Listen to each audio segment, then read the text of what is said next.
Good viewer, you are watching Xirtus. This next story has been suppressed by mainstream media. Let's go to Andreas for more. Everybody, tune in to Recent Tartarians! Recent Tartarians! Recent Tartarians! Hello. Welcome to the Xirtus. Tune in for another exciting episode of wonder, imagination, and discovery. Recent Tartarians! Recent Несмотря образует всеобщие закономерности, определяющие законы классической физики для нашего Sometimes I мира. look at the moon and just think, the skin's beautiful. Baby, when I met you, there was peace unknown. Что касается энергии наномер, то она превышает ядерную в немыслимое число раз. 10 в 74 степени. That's it. That's it. That's it. With your arms now. That's it. That's it.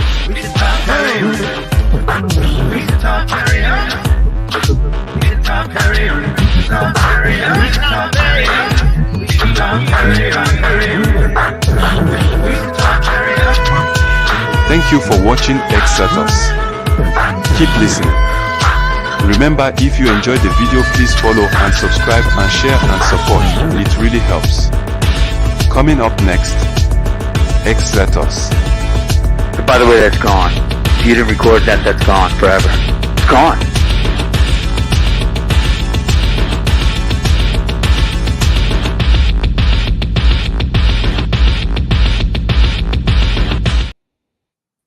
You know, we should just make Raph do it here. What's up, Raph?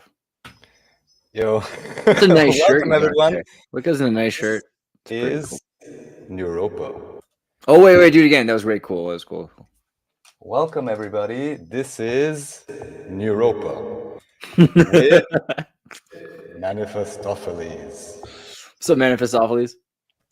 Hey there, guys. I'm happy to be here. It's a rare honor.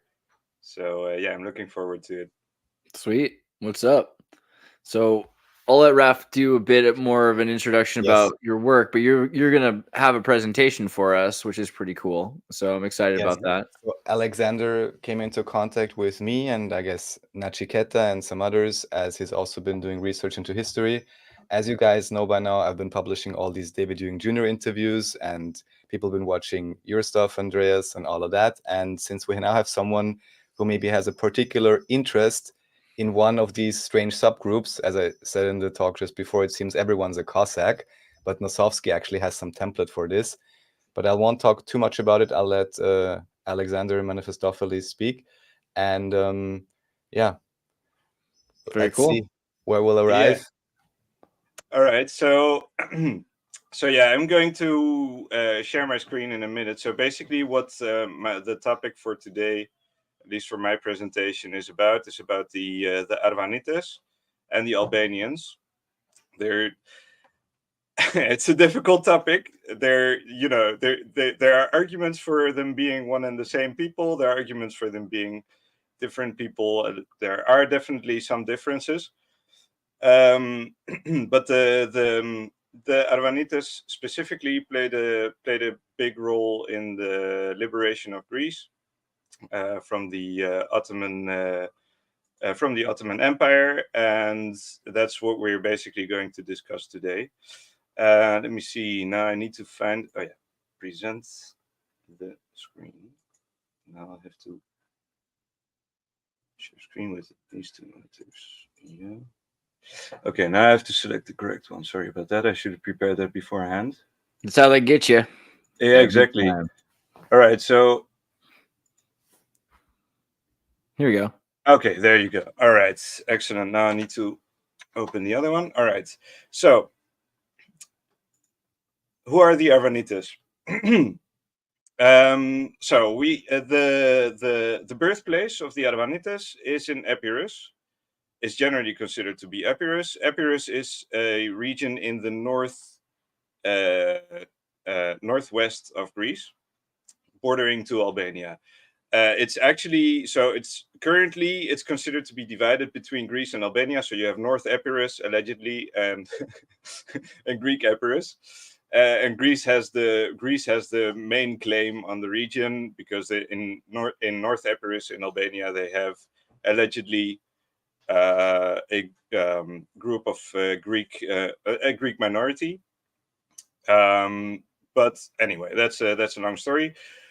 So there are some terms connected to the Albanians, which are the following: so Epirus, Iberia, Morea, and Dardania. There are others as well. Calabria is one of them, for example, because you also have Albanians in Italy. I'll get to those later on. But I think these are the most important. So Epirus is the birthplace. Iberia is more or less synonymous. Morea is the Peloponnese. So in the Middle Ages, they came to the Peloponnese. I'll get to that later on as well. And Dardania is considered to be synonymous with Kosovo today. So that's another long story. We'll get to all those in a minute. Additionally, there are two descriptors for Albanians at large. One is Arboros, that largely corresponds to the Arvanites, the Christian branch, let's say nowadays, of the Albanians, and Shqiptar, which is their endonym of the Albanian population themselves. And there's several interpretations of where that word comes from. So Shqiptar is said to come from either so the folk etymology is that it is connected to the Shqiponju, which is the eagle. But there's also claims about it simply meaning that you speak a comprehensible language that people can understand, so that they speak the same language. So next we have the core of the Albanian way of life, which is the Fara. The Fara is the tribe. There are two main tribes, which are the Gag and Tosk. So the Gag live in the north of Albania. They're a bit taller. They live more. They live in the mountains. They're less inclined to travel and things like that.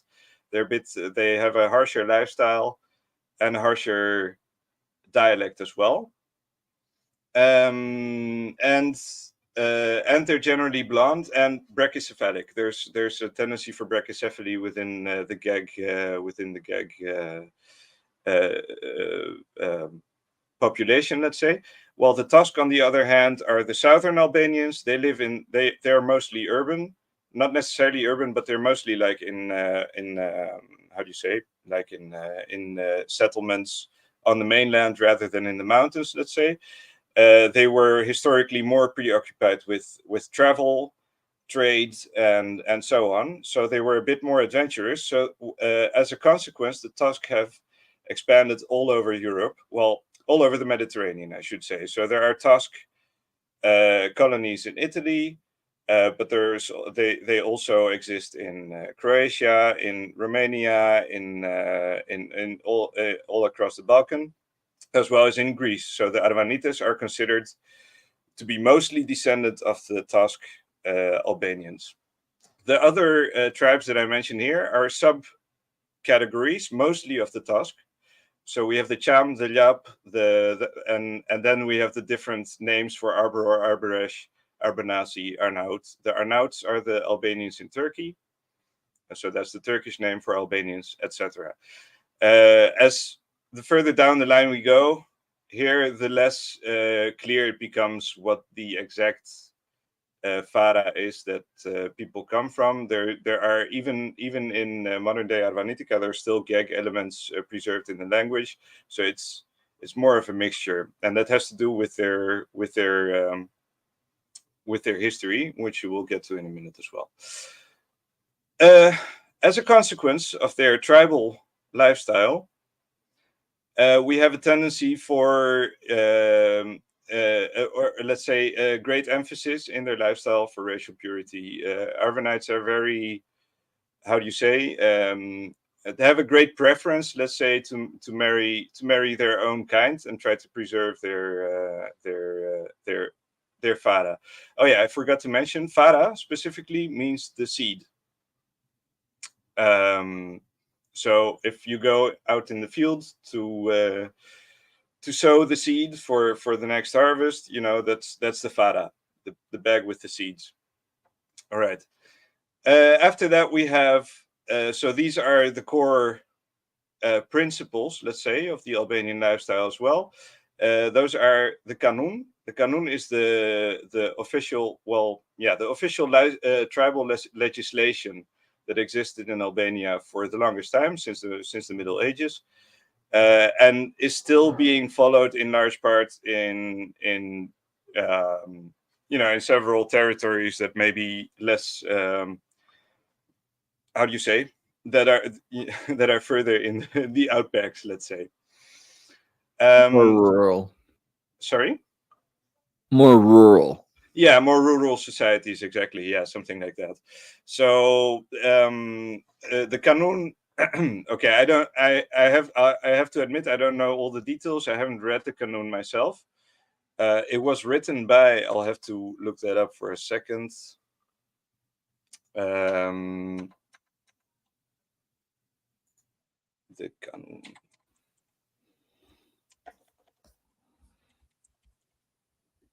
You be careful with my ADD, dude. I might just play some techno. Oh yeah. I don't mind it.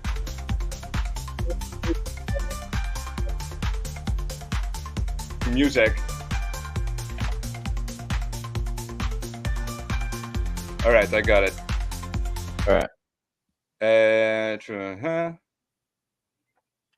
Well, I can't find the writer anymore. Leke Dukagini. That was the writer. So he's one of the Albanian nobles that ruled at the time. But a big part of the Canon is Besa, and the Besa is basically is faith. It's their word for faith, but it also means trust, etc. But the thing about the Besa is there's a special. It has a special status among Albanians because Besa is basically giving your word. So the given word is law, right? So if you give your word, you're obliged to keep it and to follow through. Basically, if you don't, there are legal consequences, and if many of those are not good for your health, let's say. And blood feuds are another aspect of that. So if someone was considered a pabesis, so someone who doesn't have faith, or someone who is dishonorable, basically, you could have a blood feud. How do you say? Erupt. But obviously that's just one of the reasons it could happen. But usually that's one of the, because usually everything basically revolves around the Besa anyway. Then we have the shared language, which is Albanian. There's a lot of a lot of interesting things to be said about it. It is considered one of the oldest Indo-European languages. But there's a lot of debate about it. People are undecided about its roots. Most people insist that it derives from a Proto-Albanian dialect, which was spoken in the Balkans and which can be found all the way to Thrace, basically. So from west to east, there's still remnants of the language, and they claim it was spoken by the Illyrians. So the claim is that the Albanians descend from the Illyrians. We'll get to that in a minute as well. So then we have religion. Is an interesting topic in Albania. Modern day Albania is obviously majority Muslim, but there's a good number of Catholics as well as Orthodox, especially in North Epirus, which, as I said, has a Greek minority. So they have adopted the Orthodox religion. And then we have common traditions. There's a number of them. The most obvious are the dress. We have the fustanella for the men, and I don't remember what the female dress was called, but I can look it up.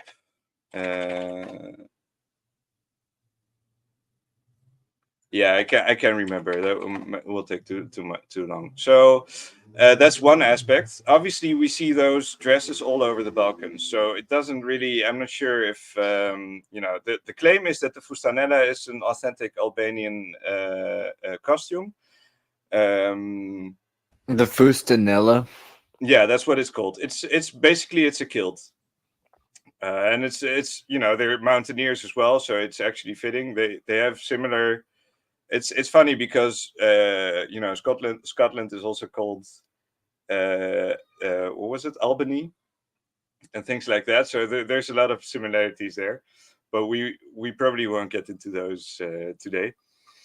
But yeah, the fustanella is the traditional Albanian, or rather, actually, the traditional Tusk costume. So the Gag wear a different costume, and they actually have a pair of trousers. But the vest remains similar, and there's another thing as well, because for example, the Albanians themselves, they usually wear these white woolen hats that are called the plies, while the Greek Albanians tend to wear the fezes. You don't see the plies in Greece. So they usually have the red hat, or sometimes they might wear a bandana or something like that. Turbans you don't really see in Greece, but you did see them during the Greek Revolution. So a lot of heroes wear those. We'll get to those later on as well. So, and then lastly, we have basically our warlike customs and mercenary reputation. But there's more traditions as well I should mention. So there's the kurbani. Kurbani are animal sacrifices that all Albanians and Arvanites generally tend to perform in their natural habitat, of course. And the songs and dances are also very important. So, and one of the most important ones is the tamiko, and we'll get to that as well. That's a very controversial topic here in Greece, but we'll get to it in due time.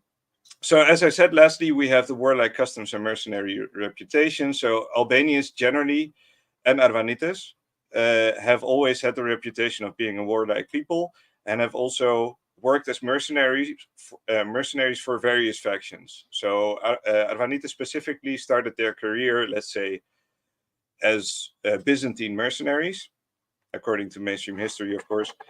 And later on, obviously, you got the Ottoman Empire. So there were a lot of people that became janissaries, and we'll get into those topics in more detail later on as well. So that's by way of introduction. And now we get to prehistory and antiquity. So this is a very difficult subject because obviously we're talking about the mainstream theory here. So we're going to proceed based on the Scaligerian timeline and just see what historians and the like have to say. But I wanted to point out this quote as well by Mr. Albert Pike here, who has written a few things about Albanians which are pretty interesting, I think. And basically he says that the Albanian language is the most ancient Indo-European language, and that they're not Gothic or Slavonic or Finns or whatever, but that they descend from the Illyrians. So this is, yeah. It's very interesting why why such an erudite representative of the Luciferian creed, let's say, put so much emphasis on the fact that they're authentic Illyrians. But we'll get to that subject as well. I think there's a core of truth to that, absolutely, but I think it's a bit more complicated. But let's get to that. So we have the Pelasgians. That's where it all starts. Herodotus refers to them as basically the Proto-Hellenes. They're referred to today as the Proto-Hellenes. There is a lot of debate about how far they are related to the Phoenicians as well. But apparently there was a substratum, an indigenous people in Greece, as well as in Italy and other regions around the Mediterranean, before the Greeks arrived. And those are called the Pelasgians. Now, there's a few interesting things about those, because the word pelasgos in Greek is etymologically connected to pelargos. And pelargos is the stork. So the stork is a migratory bird, and apparently the name of the stork in Greek is related to the name for the to the name for the Pelasgians. Now the funny thing is, in Albanian, the word for stork, or Arvanitica as well, is lelek, and that's what also my my nom de plume, if you've noticed, is lelekas on my current how do you say, on my current profile, let's say, on StreamYard. So the Lelejes is another word for, it's another tribe that is also considered like a Proto-Hellenic tribe, and it just so happens that their name is synonymous to the name of the Pelasgians in a different language, in a language that is supposed to be the successor basically of the Pelasgian language.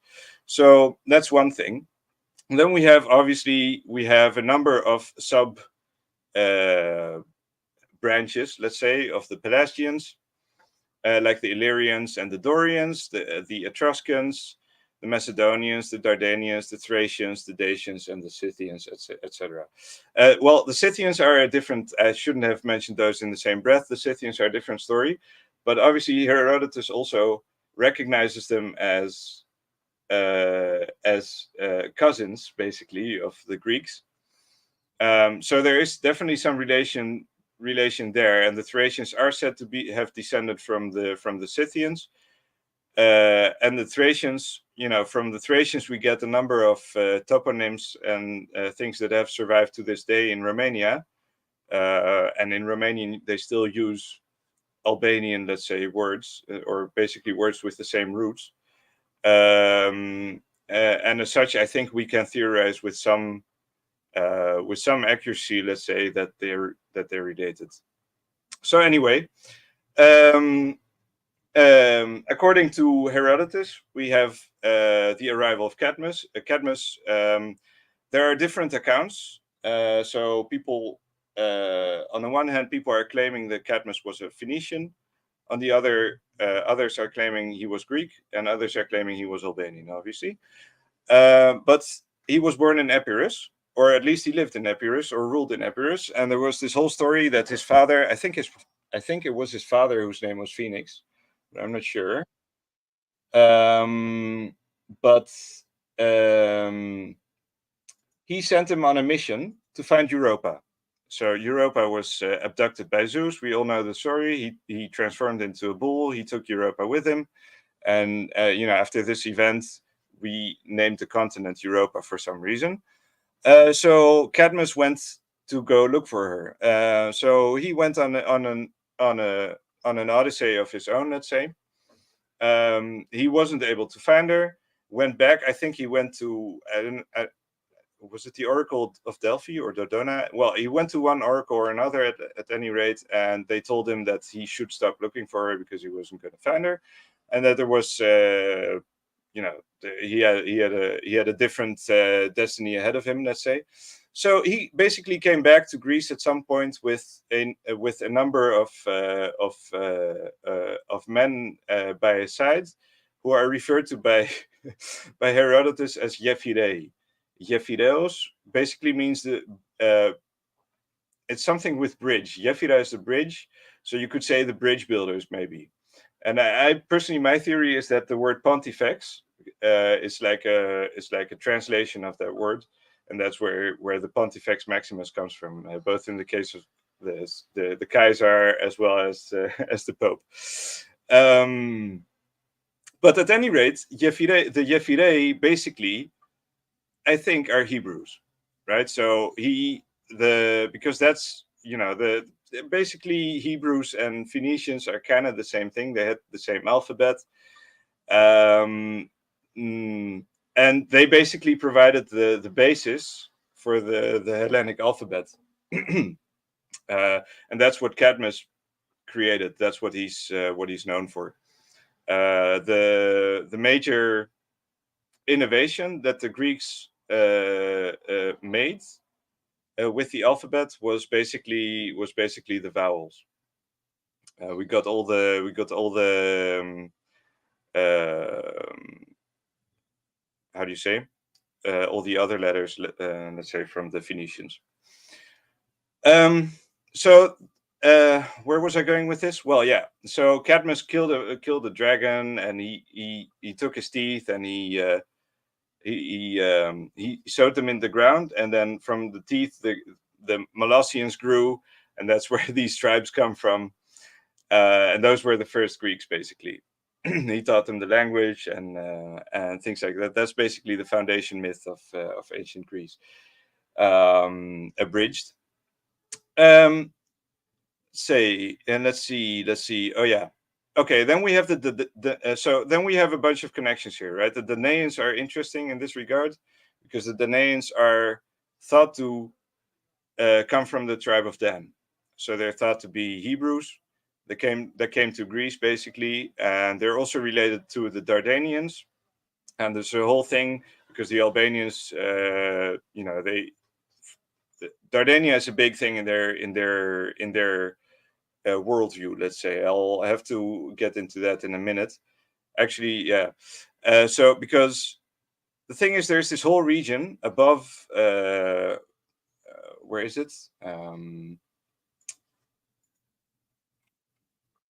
Hey, did I stop sharing, or did No, I just pulled you aside for a second. So yeah, good idea.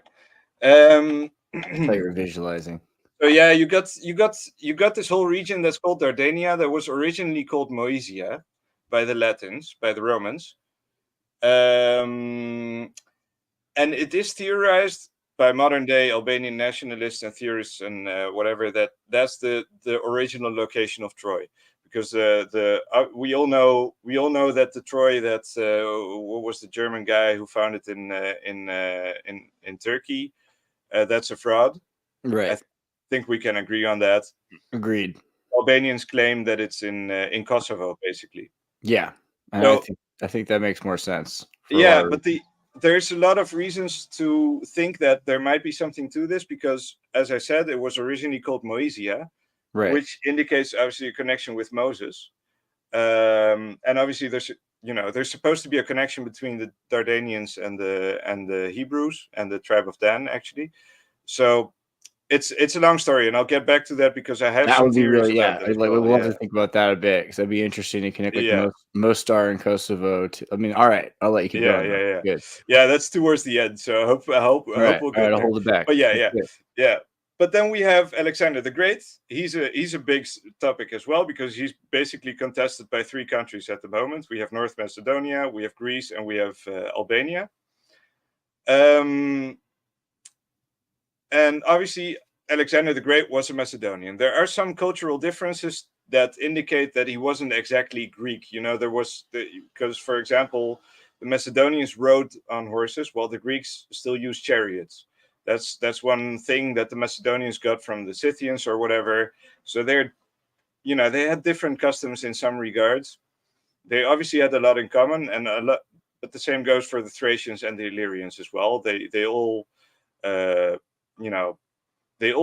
think the lingua franca was still Greek, so they were still communicating with each other in Greek mostly, but they had their own traditions. And I think the whole northern part above Greece, the whole region from Albania all the way to modern day Romania was basically speaking dialects of the same language that has now become Albanian, basically.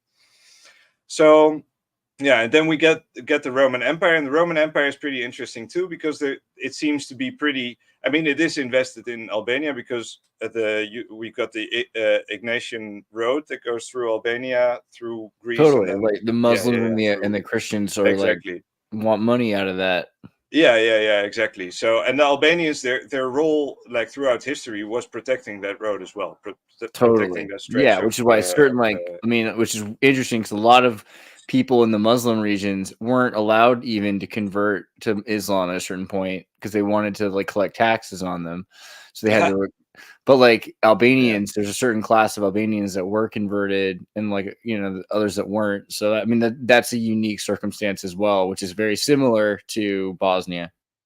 Yeah, exactly.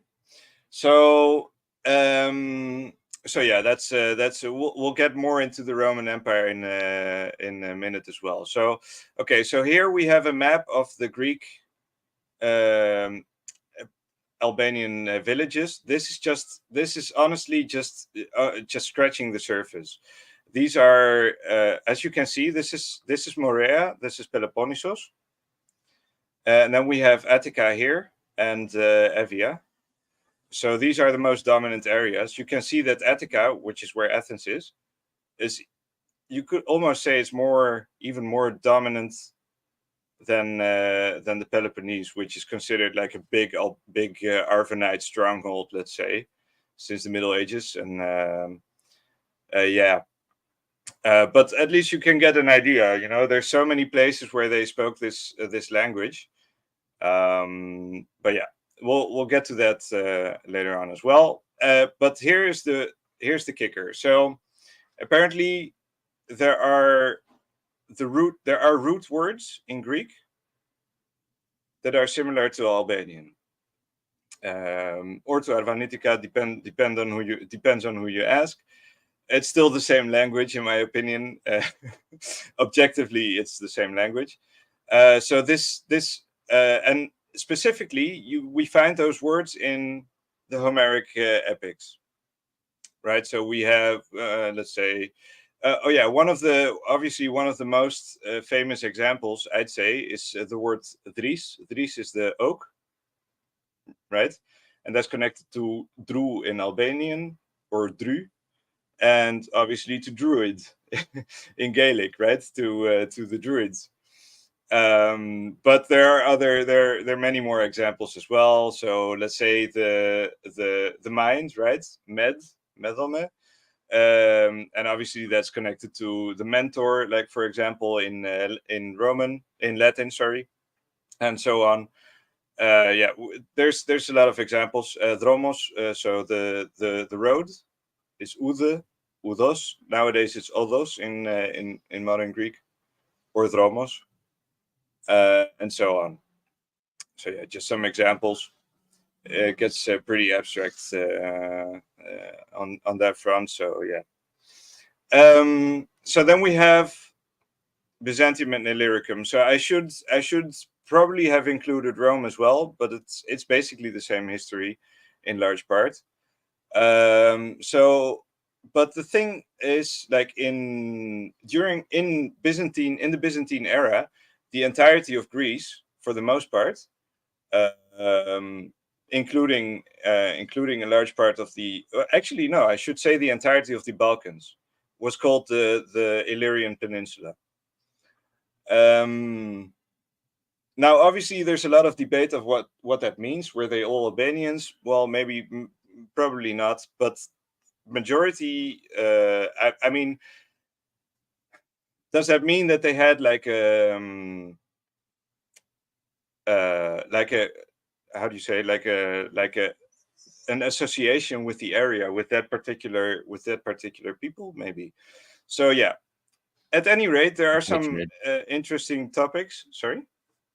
Oh, it's like a patronage, kind of. Yeah. That's basically what happened. Yeah.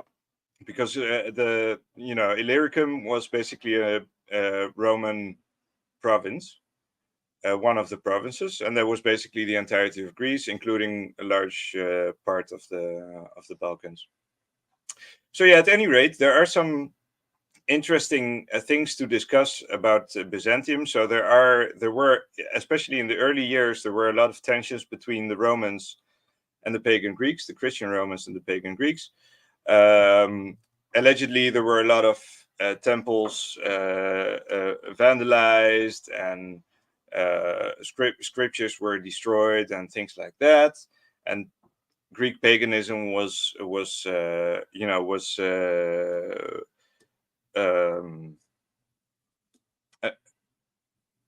word again? Was oppressed. Yeah.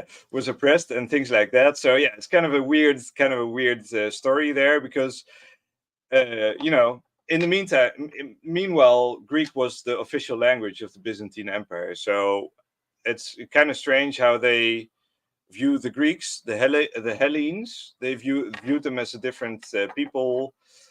and were so hostile against him.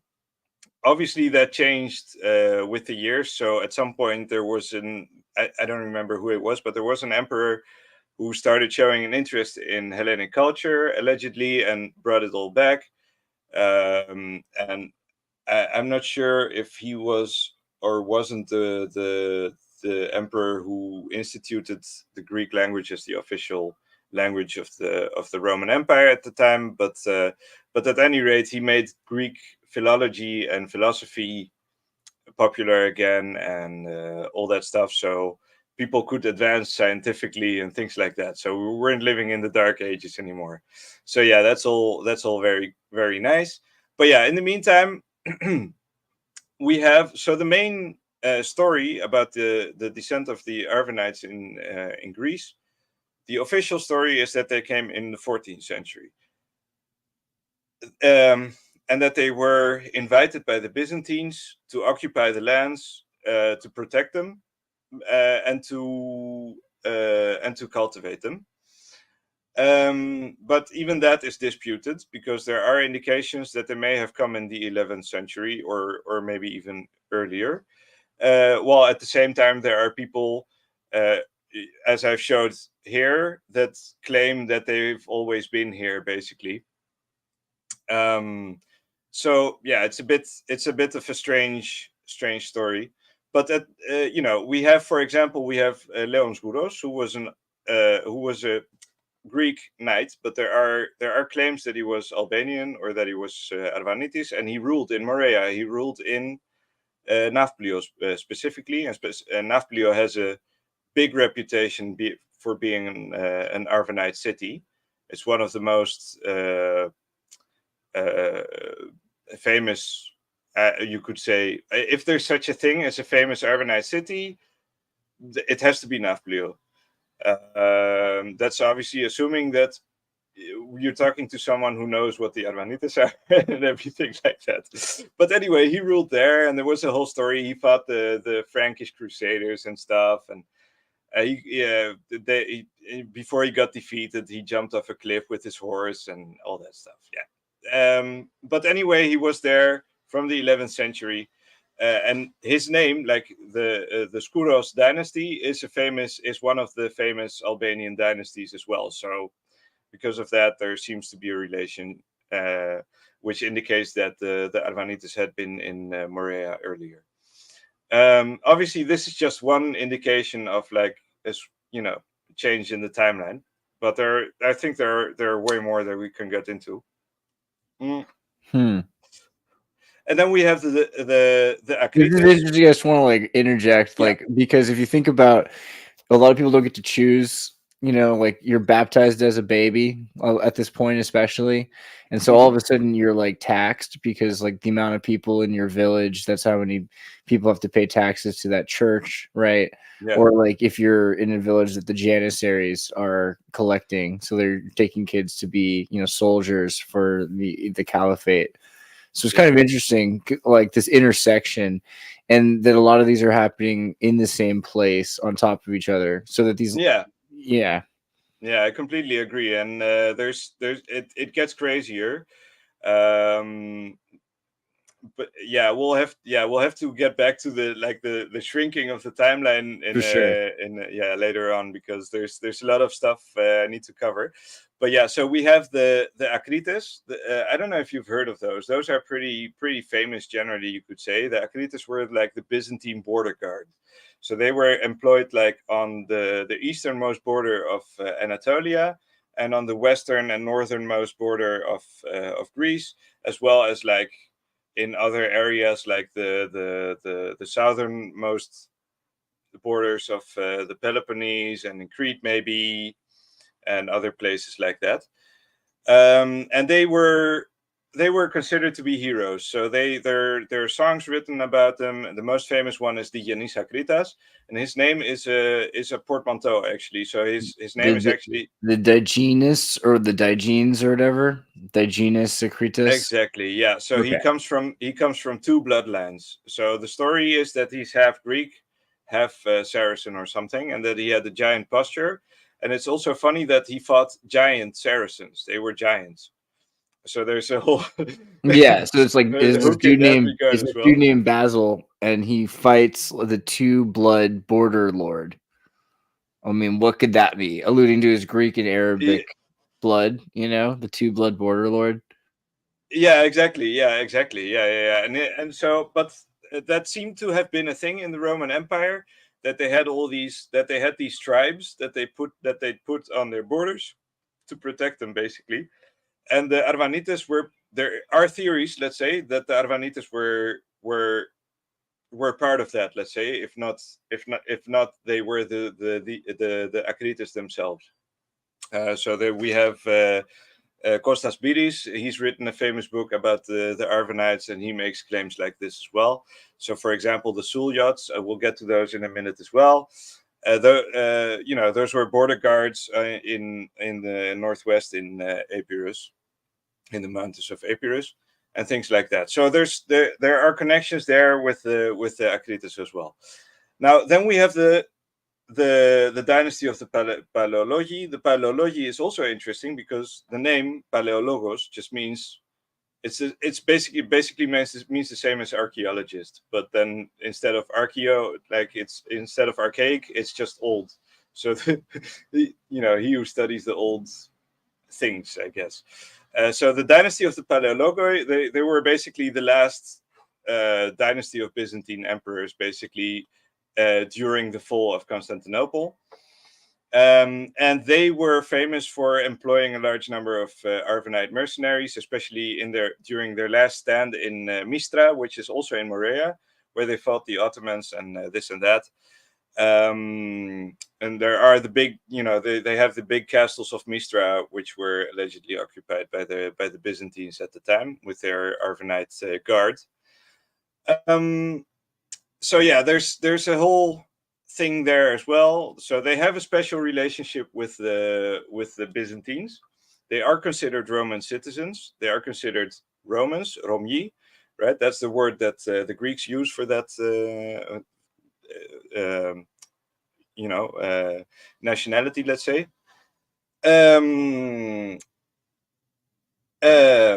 And not only that, they had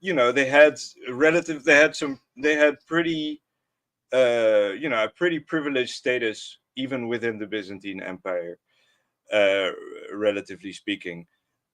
They assisted the Paleologi in retaking Constantinople, and then it got reconquered by the Ottomans. There's a lot of weird things with that story as well, right? So you have the Fourth Crusade. They sack Constantinople. They split up the Byzantine, the Greek and Anatolian territory amongst themselves. And for a while, we have this thing called Phragokratia. So I'll get to that. Actually, I should maybe I should just get to it. So we have Post-Byzantium and the Greek Middle Ages. Okay, I'm getting ahead of myself. So after the fall of Constantinople, we have a number of things happening, right? So first off, we have the Fourth Crusade. They split up, as I said, the Byzantine territories among themselves. We have a number of Frankish, i.e., European nobles, contesting for power in the region. And at the same time, we have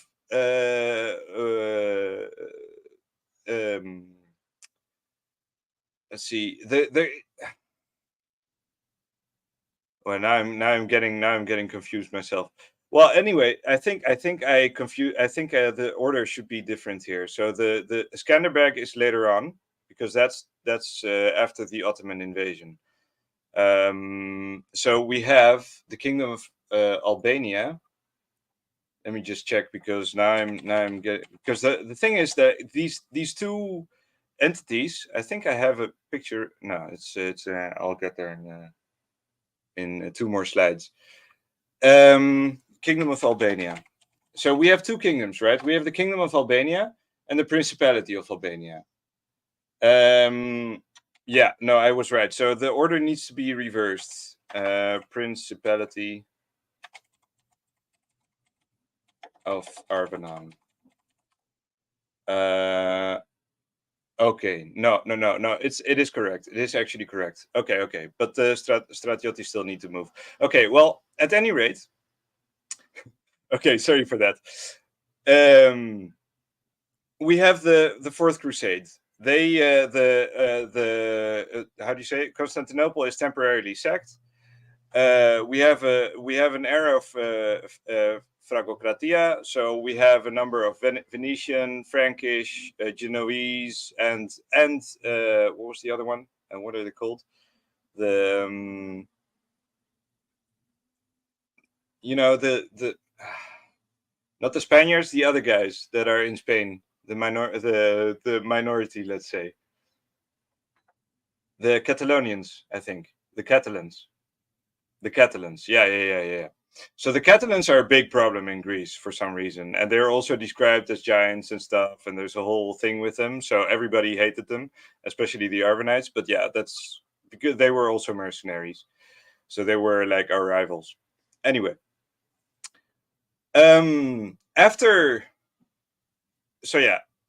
they reconquered Constantinople from the Franks, the Paleologi, and then it got conquered by the Ottomans. Then we get the rise of the Principality of Arvanon. So that's when Skanderbeg comes in power, and he basically is the last bastion of Christianity. They fight the Turks for 30 years. He kills all the Turks until it's a war of attrition. At some point, they get conquered, but then from his armies, allegedly, the Arvanites emerged. And from them we get the Stratioti, and the Stratioti are a new class of light cavalry mercenaries that are taking Europe by storm. And they're basically, there's even depictions where they fight the Swiss mercenaries. So there's a lot it's a really strange time. That's around the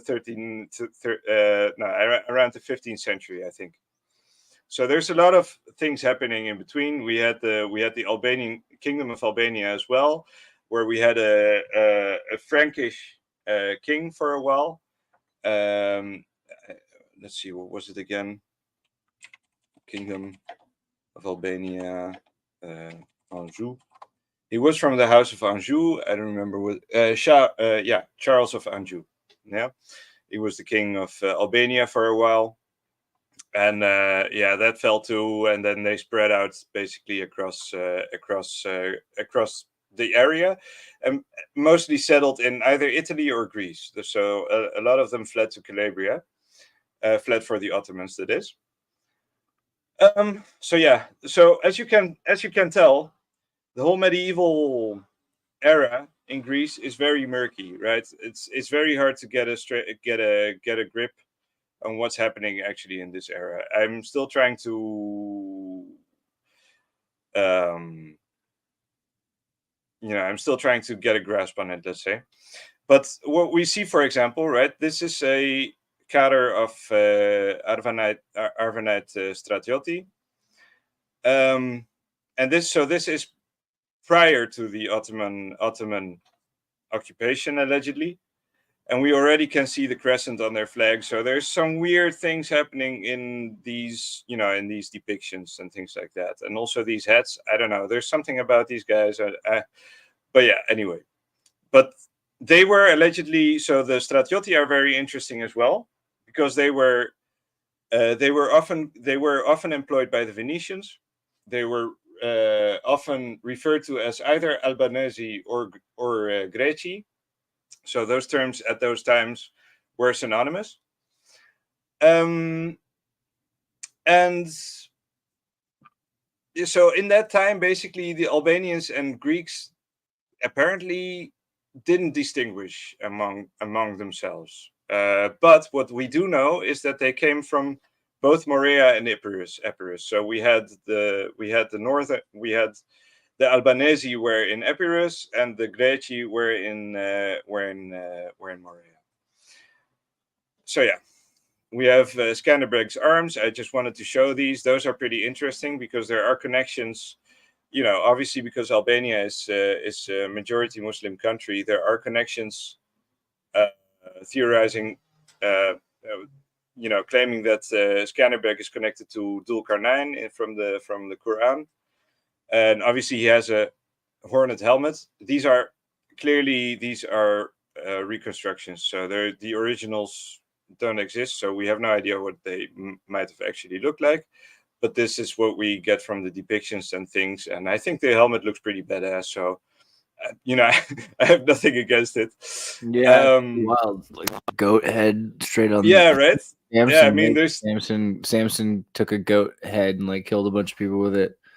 It's pretty basic. Yeah, and it's not just that. It's the roses are pretty interesting as well. And there's an inscription on there. It's in Latin, and it says, what was it? George Castriot's fear of the Turks, or something like that. Something like that. And here we have the maps of the two kingdoms that they basically existed within a short succession of each other, like within maybe 100 years of each other. After the one fell, the other got founded. But yeah, as you can see, it's mostly the same territories. Like there's a slight difference here, and obviously Epirus, this part,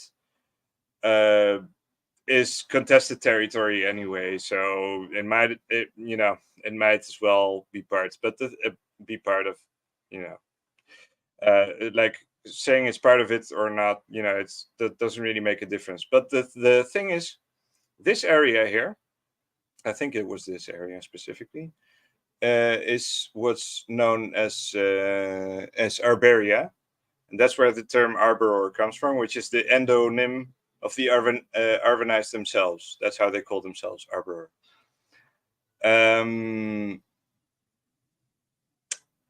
So this is allegedly where we came from. Well, anyway.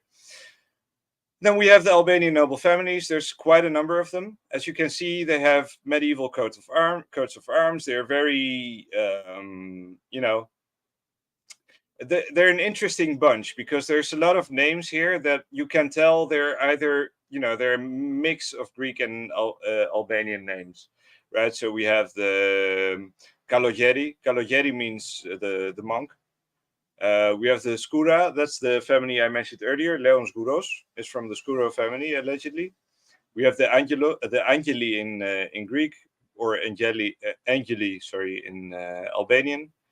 The Jura, the Arianiti, the Mirdita are also interesting. The Mirdita are, I'm not sure if they're actually a noble family, but they were definitely the most powerful Gag tribe. And the funny thing is, like, their name just basically means good morning. So, and they're an interesting bunch because there are some etymological connections that I've made. Well, maybe not etymological, but some weird, like, phonetic coincidences, let's say, between Mirdita and the Myrmidons, basically, because the word for good morning in Albanian is mirminjes, right? And the word for and in Greek is mirminji. It's two completely unrelated words, right? But is it like kind morning or godly morning also? No, it's good. It's good morning. So mir is good. Good or excellent or great. Well, not great. Great is made. But mir, is good.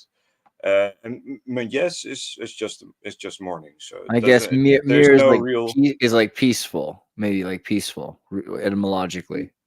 Maybe, I'm not sure if there's how do you figure where do you derive that from? So hold on, I just typed in mir. Hold on, let me pull this up here for just a second. Sorry to interrupt, but I was looking here and saw Proto-Albanian mir, mild, nice, and then exactly, yeah. Someone said from Proto-Balto-Slavic miras, which is peace, right? Yeah. Okay. Yeah. There could be a connection there for sure. Yeah. Personally, I'm not. How do you say? sold on it. No. Personally, I can't exclude any Slavic connections. There are definitely Slavic connections in the Albanian language. For example, we say kurva for whore. Yeah, it's. I mean, Yeah. at that point, what are the But it odds? makes sense to a family that's kind of like not. You were like questioning if this was even a royal family, right? So like if this family has this interesting name, that's like I don't know, this stretch here, but yeah. But so as I was saying, the name for ant in Greek is mirmigi. So those two words, there's no etymological connection between mirmiges and mirmigi, but there's a phonetic connection. And the thing is that the Myrmidons were actually the name Myrmidon is literally believed to be etymologically connected to Mermigas, or the Mermix actually, which is the old Greek word for ant. So the Myrmidons are called ants. So there's a weird connection with the Gegs, with Mirmiges and Mirdita. Mirdita is just good day rather than good morning. That's the only difference. But that's just speculating on my part. It's just so wild off the thing. But I just thought I'd mention it here. But yeah, so there's some interesting names here. We have Muzaka. That's also an interesting name because that connects to the Musa in Greek, right? The muses, to music. There is, I think I've seen somewhere that they also have another coat of arms with a harp, just like the House of David, as well as. But yeah, so at the same time, there could also be a connection with the Moses thing that we mentioned earlier. So Muzaka is also a very, very important family. And then we have some other names. So Komneno is a bit tenuous because those are Byzantine emperors, and the Angeli as well, by the way. Here, these guys. The Arvanite also, those have had intermarried with the Komneni and things like that. So it's a very mixed bunch. I think even then there's always been relationships between the Greeks and Albanians. They always had this thing where it's kind of like it happens, but we don't talk about it, kind of like that. So anyway, we get to the Ottoman era, and now it gets interesting. So during Ottoman times, the former Roman citizens were still referred to as Rum. So the Greeks and Albanians and the Slavs, well, maybe those of them that were already Orthodox and etc., and the Romanians were all referred to as Rum. So that indicates that they recognize their Roman status, despite them being subjects of the Ottoman Empire. Obviously, we all know on this panel that there may be more connections there than we think, but we'll get to those later on as well. Yes, sorry. Exactly, yeah. So I know I'm saying this a lot, but I have this all planned out. So I promise we'll get there. So obviously, then we have the phenomenon of the Janissaries, and my theory is that the Janissaries are basically the Ottoman equivalent of the Akrites, because they performed a similar role. They were their own. They were like a class of their own. Basically, they were like elite warriors. They were wealthy. They had their, had privileges that others couldn't enjoy, etc.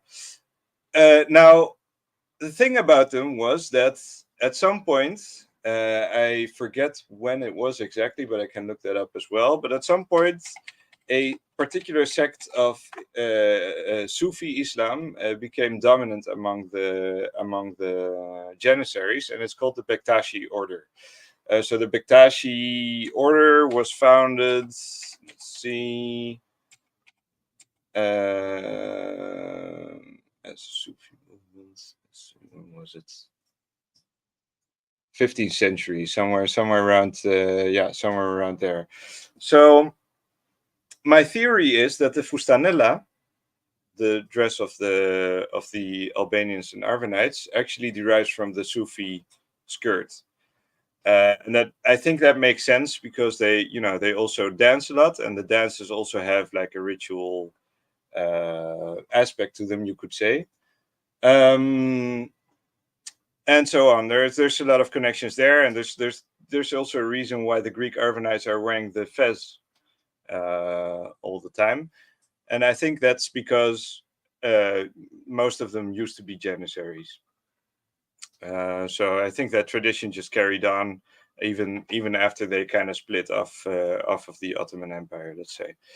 And that's my theory, because I think there was a split with the Ottoman Empire, but I'll get to that as well. Now, there's another faction in the Ottoman Empire that existed from Byzantium, allegedly, and those were the Phanariots. So those guys, they were living in what's now Romania, what was then called Rumeli, mostly, but they were also in Constantinople and Thrace and other areas in those surroundings in the northeast of Greece, as well as in Anatolia. They were, because they were they were Byzantine aristocracy. That's what they're officially considered. And they were Orthodox, obviously, and they were very ambitious, right? So they enjoyed privileges as well. They traveled a lot. They were cosmopolitan. They represented the Ottoman Empire in different countries, things like that. They were they were statesmen, basically. Now the thing is that the Phanariots, they wanted more. Basically, they had plans to conquer the Ottoman Empire from the inside, and they failed on multiple attempts, on multiple occasions, and each time it ended in bloodshed as well. So the Phanariots are a problem that we will discuss further as well. Rumeli, I mentioned as well. Rumeli is basically the Byzantine, the former Byzantine territories. But with Rumeli specifically, we mostly mean Wallachia, and the north of Thrace, let's say, and maybe a part of Bulgaria. But that was the core of the Byzantine Empire, where all the Phanariots are, basically. And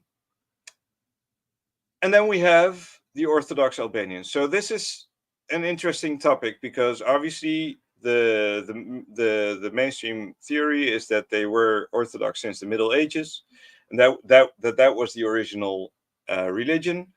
And obviously, this may well be the case, depending on how we look at the new timeline in a minute.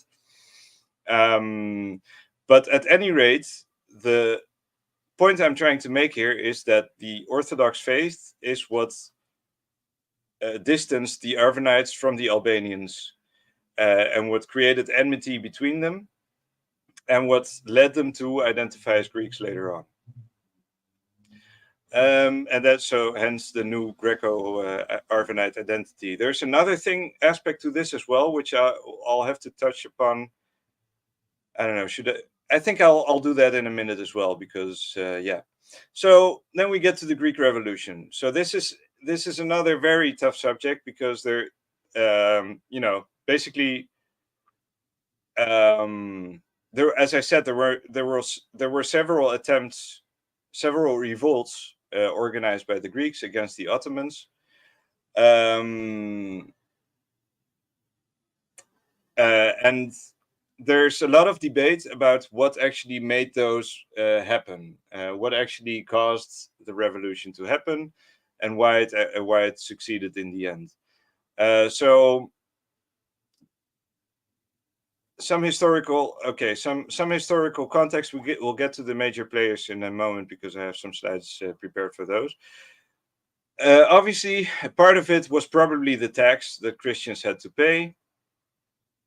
Things like that. But there were some other things as well. And this is where Ali Pasha comes in. Ali Pasha was a big issue at the time in the Ottoman era, because he was a Pasha that was gathering more power than the other Pashas, and then the Sultan actually liked. So they actually wanted to get him out of the way. And the funny thing is that many of the Greek heroes of the Greek Revolution were actually under his employ. They were all mercenaries working for Ali Pasha. And there are theories that claim that either by accident or maybe even on purpose, Ali Pasha was the reason that the Greek Revolution even happened, because he basically had conspired with his Greek subjects to, I don't know what the plan was. I think he, to overthrow the Sultan or something. I think his plan was to basically create, the theory is that some theorize that his plan was to create like a greater Albanian homeland, because Ali Pasha was Albanian as well, obviously.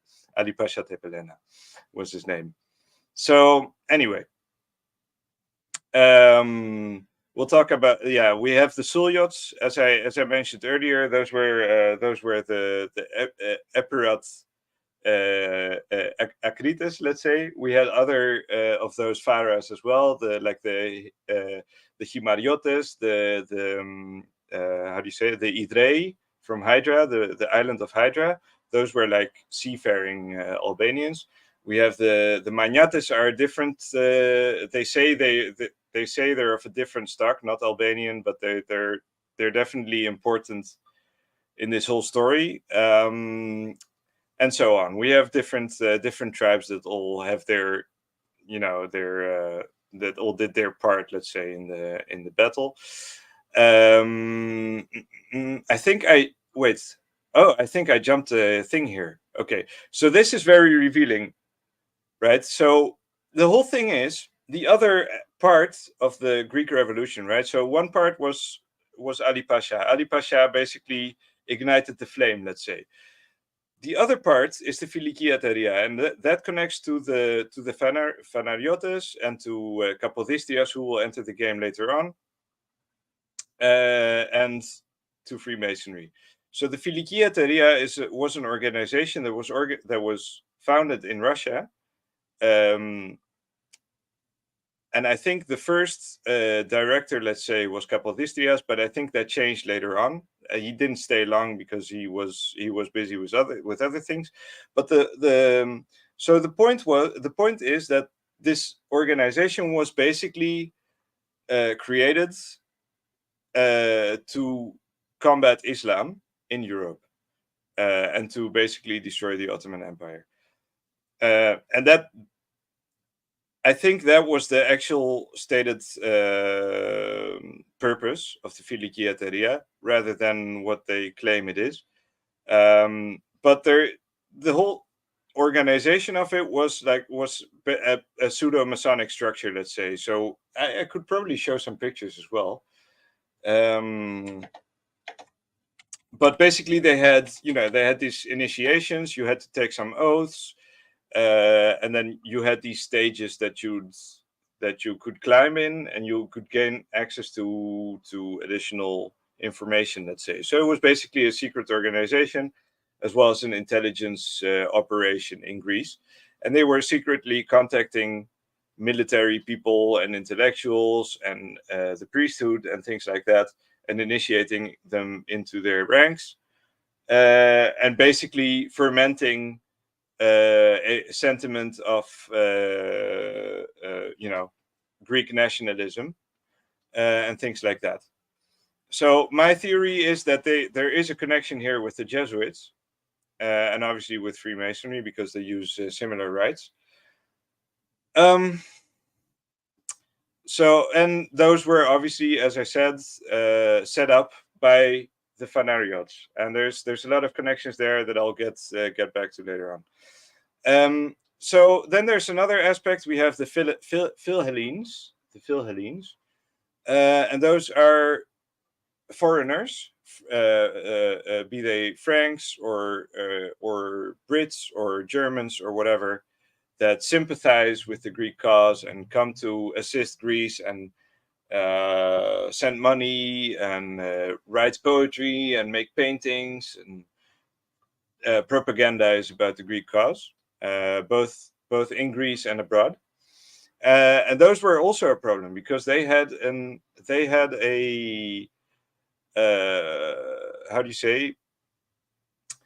they had a misconception of Greece. Most of them came to Greece and were surprised to find that there were no people actually speaking Greek. Most people were speaking an Albanian dialect. And obviously many of them came to kind of accept that, or came to or started to play with those concepts. So one of those, the most famous, is obviously Lord Byron. I'm not sure, I should have mentioned him. I forgot to put him in the list, but yeah, Lord Byron was a famous Philhellene, and he was pretty interesting because he also because he did refer to the Albanians that he was hanging out with as Albanians. You know, he wasn't pretending they were anything they weren't, but at the same time he was trying to promote this Greek ideal that everyone was looking for, this big romantic ancient Greek civilization that no longer existed. And so he played a pivotal role in creating the new Greek identity, let's say. So we have the Magnates. I mentioned those before. So the thing about those is they are situated like in the southwesternmost tip of the Peloponnese, in Mani, and they're pirates. They claim to be descended from the Spartans, but there are theories that they descend from the Cretans as well. I think there may have been an admixture as well. But they're absolute lunatics. So nobody in the Greek Revolution liked them. Because they were absolute madmen. They could kill you for the slightest of reasons. They were pirates. Nobody liked them. They lived in their towns had towers, so they had individual towers for each family. So each family lived in a tower. That's pretty badass. So yeah, the Magnates are pretty interesting, but there's theories that claim they're probably Arvanites as well, but from an older stock, from an older migration, let's say. But I don't know. And they say the same about the Cretans as well. So it's a bit of a thing. And I mean, they had the same dress and stuff as well. But I mean, they could have been Janissaries as well. So it's a bit of a... Then we have Kapodistrias. So Kapodistrias is an interesting figure as well, because he was a Russian. They say he was of Arvanite descent. Now there could be some truth to that. I'm not sure, but he was a statesman, and he had made his career in both Russia as a what was it, as a I think it was as a minister of foreign affairs or something like that, and in Switzerland. So Kapodistrias is considered like a national hero in Switzerland because he wrote the Swiss Constitution, or he helped write it. So they even have a statue of him in Central Park in I think it was, where was it, in Geneva or something. I'm not sure. I don't remember. But in any case, he became the first statesman after the first half of the revolution succeeded, basically, and we set up our first parliament in the Peloponnese, in Nafplio. As I said, Nafplio was a big Arvanite city. So in the first parliament, they spoke Arvanitica. They didn't speak Greek. And Kapodistrias was the head of state at the time. He was assassinated by the Magnates, and so on and so on. Big story, or maybe he was even killed by an Arvanite. I'm not even sure. He might actually have been killed by an Arvanite, but whatever. There were a lot of tensions at the time as well. And then after the revolution spread further north, the capital city of Greece was moved to Athens, and that's when the Hellenization of Greece started as well. All right, so we have some major players here. We can look at some faces if you'd like. We have Ali Pasha Tepelena. This is a very nice picture, I think. A very interesting. So this guy, yeah, I think he was a lot smarter than people are letting on, and I think he was definitely, personally, I think he was definitely the powder keg, let's say, that ignited the revolution in Greece. And then we have a number of our famous heroes. We have Marcos Botzaris. He's probably the greatest of them all, considered to be, and like his family is still considered to be one of the most prestigious Arvanite families in Greece. His daughter also became like a courtier of the Greek royal family, and things like that. So they were very prestigious after his death, obviously. Theodoros Kolokotronis is another important one. His real name is Bithigouris. So Bithigouris just means the same thing as Kolokotronis in Greek, but in Arvanitica, Bithigouri means basically. So Kolokotronis basically means like a stone, like an ass of stone, you could say, or an ass of stone. And like my grandfather used to tell the story that like during like one of the fights he was in, like one of the battles he was in, he got shot in the butt cheek. So after it was done, he sat down on a rock to stop the bleeding. That's where he got the name. So he was literally a hard ass. So make of that what you will. So yeah, we got figures like that. We've got Karaiskakis. We've got Canaris. Miaoulis was an Arvanite as well. I think he was from Idra. We have Bubulina. It's also very famous. And so on. Madonna Vrogenus was also interesting. She didn't actually fight, but she financed the revolutionaries. And meanwhile, most of these heroes' lives ended in tragedy as well. So Kolokotronis, so Botzaris got killed. There's a nice anecdote as well, because he was fighting Albanians, and when they killed him, he said like something along the lines of, "Why are you killing me?" in Albanian. So someone heard him, like the leader of the enemy tribe, and he called like an end to arms, because he realized that they were speaking the same language. So from that anecdote, we also learn that they didn't even know that their enemies were of the same people. And that's another trick that they were playing in Greece. Both the Turks and the Greeks were doing it, because if you went into the army, you had to learn Greek. So only the men spoke Greek in Greece, among the Arvanites at least. And when you were in the army, you got your orders in Greek. You didn't even know if the soldier next to you spoke Albanian or anything. Most of the time, if you were new or whatever. So and the Turks did the same thing. So the Turkish soldiers, they had to learn Turkish and speak Turkish in the army. So they didn't even have the chance to recognize who's who. That's a big aspect of it, and that's what we get from this story. Kolokotronis was imprisoned for treason, allegedly. There's other stories as well. I think it was Karaiskakis, I think, was killed as well. Yeah, Karaiskakis was killed. Madonna Vrogenus was how do you say? She lost all her wealth and just basically lived as she basically died penniless and things like that. So they weren't treated well either after the revolution by the Greek state.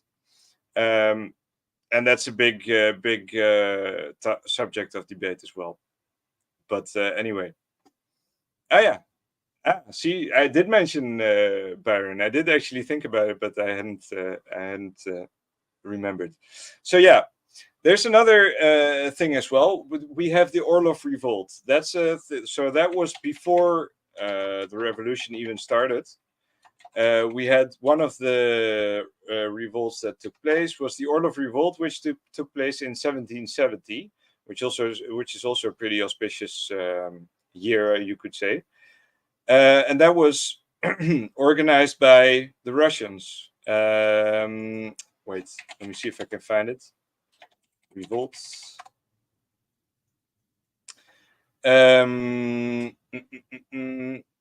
Alexei Orlov. So the Russian admiral Alexei Orlov.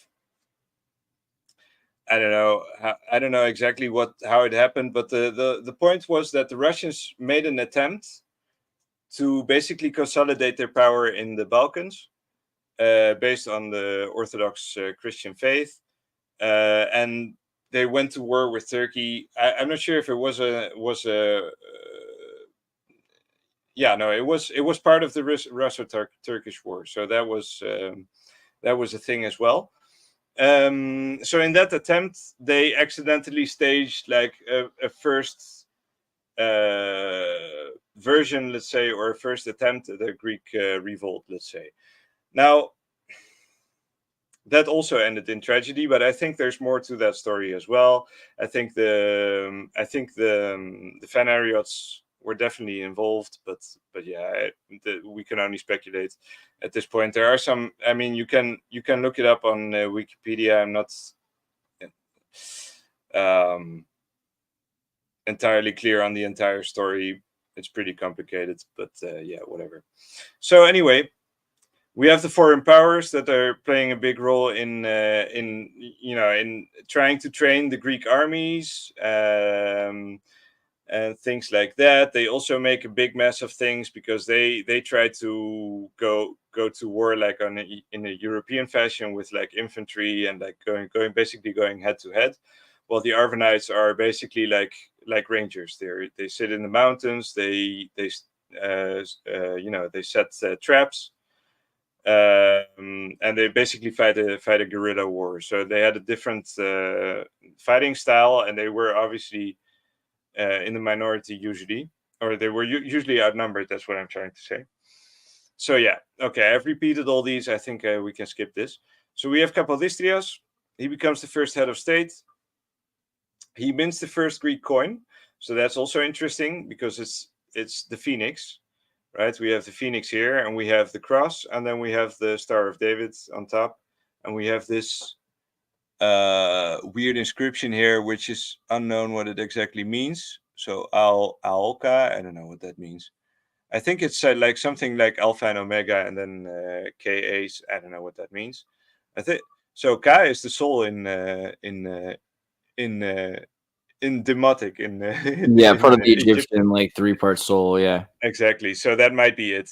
And then we have, but it's such a weird coin, man. It writes Phoenix on the back, just Where on the coin does it say New World Order? It doesn't, but it does say. It kind of just like in like ensemble is about that. Like look at the laurel wreath and the way that the laurel wreath is kind of the omega in verse, right? And then you have the phi is the first letter. Like there's a lot going on with like. I also wanted to point out this little detail here. See that?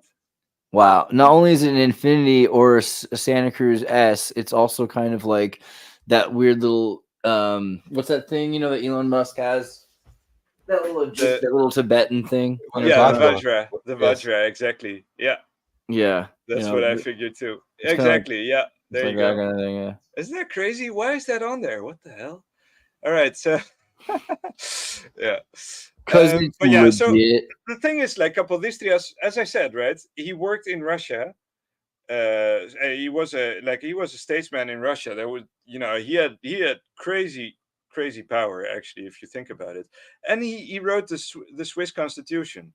Like this guy, he must have been like a hardcore Freemason with yeah, and it's interesting. Like the Swiss Constitution is like Confederate and really like based. It's like a good I like that Constitution. I remember like being fond of that Constitution. It's too bad they got rid of it.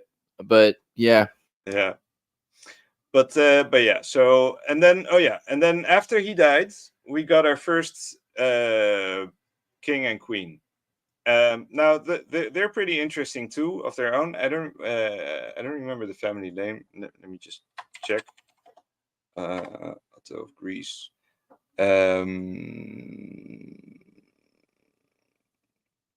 Otto Friedrich Ludwig von Wittelsbach.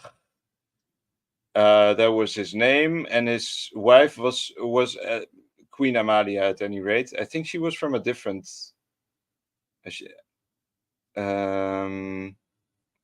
what's her name again? Queen Amalia of Greece. Of Oldenburg. Okay, so now they're an interesting bunch as well, because they were young. I think they got Greece as like among the royals. They were like, okay, we'll pull like sticks or whatever to see who gets Greece. And they got the shortest stick or whatever, and they got saddled up with Greece, and they were like, God damn it. Well, at the same time, okay, to be fair, Otto loved Greece, so he was a classicist, so he really wanted to. He really liked the idea. So when he came to Greece, he was actually surprised to find out, like so many others, that there were no Greeks. They were all speaking Albanian, and he was like, "What the hell is going on? Who are these people?" That's literally how that's all described. And then he was like at the funeral of Marcos Botzaris. And he was like, so there was something going on there, and the priest was talking to him in Albania or something, and he was like, there was a misunderstanding or whatever, and the priest was like, "Oh, how our own king doesn't even know about the glory of the Arvanites and things like that." So they were kind of, oh yeah, that's true. They're posing in the ruins. Yeah, exactly.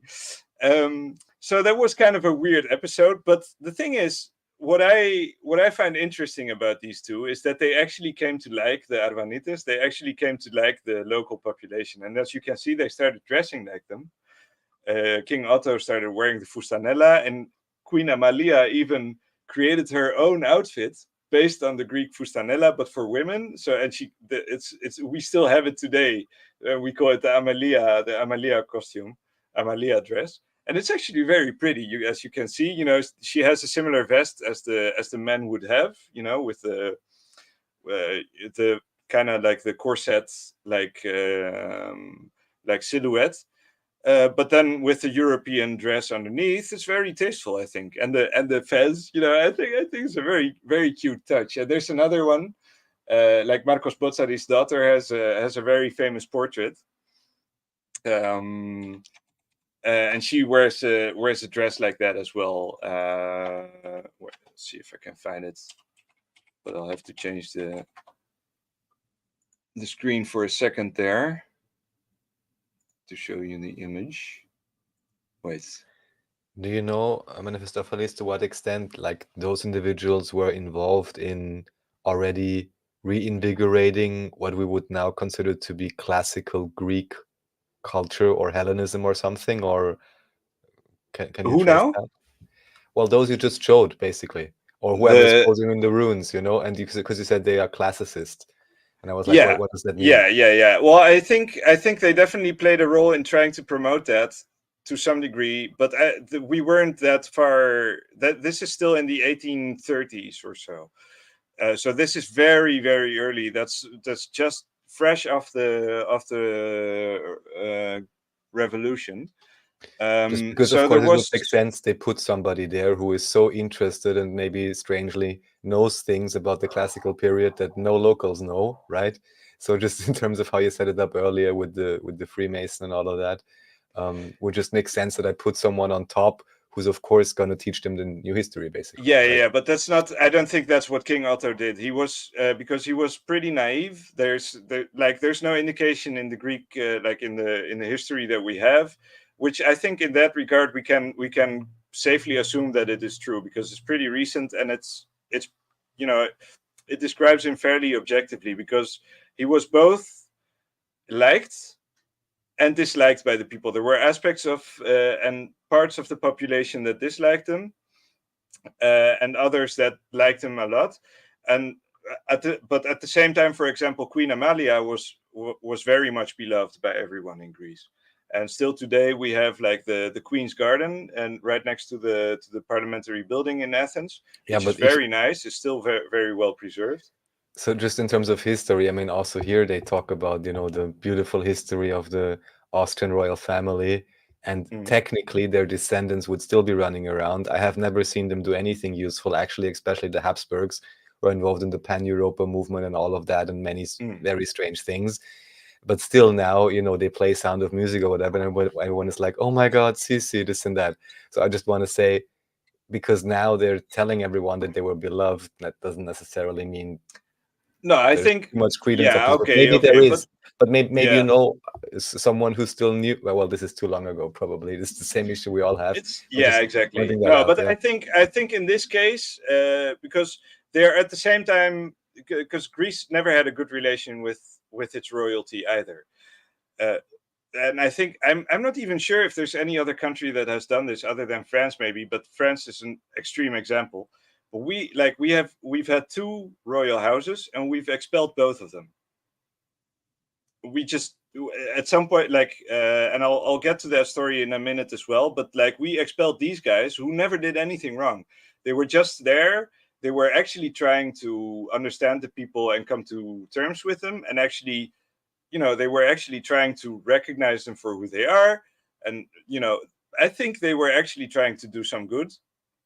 But there were tensions regardless, and they were expelled for basically unknown reasons. Because the thing is, for example, right, Kolokotronis was put in prison for treason allegedly because he allegedly spoke against the king and queen or whatever. But the thing is, he got pardoned by them, by the royal family themselves, and there's a lot of things like that as well. So I think there were other factions that were steering the public sentiment in the background and trying to turn them against them, because I think what happened was they saw that they were actually taking a liking to the Arvanite population and imitating them, rather than imposing that classical Hellenic civilization. So, and I think that's the reason why they actually got expelled. So yeah, let me actually. Can you turn on the screen? I shared the screen for that picture. Yeah, so that's Marcos Botzaris' daughter. So she was a courtier in King Otto's court, and she's an interesting case as well, because they say they took her with them everywhere they went. But they say that she pretended not to speak German, and she hated the Germans and stuff. So, and she would always spread gossip about the royal family and stuff, and cause trouble for them. So she's a real trickster. There's some weird things going on with her, and she ended up marrying a Fenariot as well. And what is she wearing on her head? A fez, yeah. So she's basically depicted wearing this Amalia dress, as I mentioned, and she's wearing a fez on her head. So yeah, the Greek custom, or the Arvanite custom, was usually to wear them sideways, and usually they had these soft fezzes. They didn't have the hard ones, but you could also encounter the hard ones. And to what extent have you ever investigated because I really only now kind of realized this. Why does the fez, at least with this red color, and the Frisian cap, from the French Revolution or whatever, seem so similar? The one maybe is just a bit more square or something, but especially with this type of form, it's already a bit more soft or malleable material. It could almost look like a Frisian cap. So I have no clue what to do with that, but just noticing that. Well, I have my theories about that, and I've included a slide towards the end of my presentation as well. So I don't know if we're waiting for Xirtus to return, or otherwise I can just go back. I think you can go on if you like. I'm here. Yeah, what's up? Okay, all right, excellent. Let me just change the screen again. Oh wait, why do I stop it? I thought I could just. Oh no, okay, I have to stop it. It's all right. You can just select the window. Yeah, exactly. Yeah, that's what I usually do.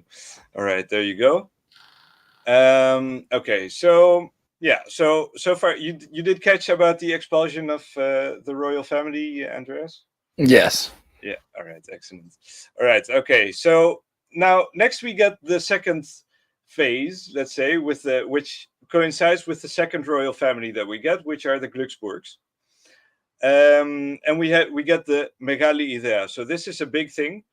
This is right about the First Balkan War and World War I and all this big catastrophe that came over the Balkans. And this is all due to this thing, the Megali Idea. Megali Idea means the greater, it's basically the greater Greece. So there's this big idea, this idea that Greece should include all of Anatolia, big part of, ideally big part of Greater Israel. Yeah, maybe, probably, yeah, of Egypt, as well as maybe a part of Italy, you know, because Calabria and Sicily are alleged to be Greek, and things like that.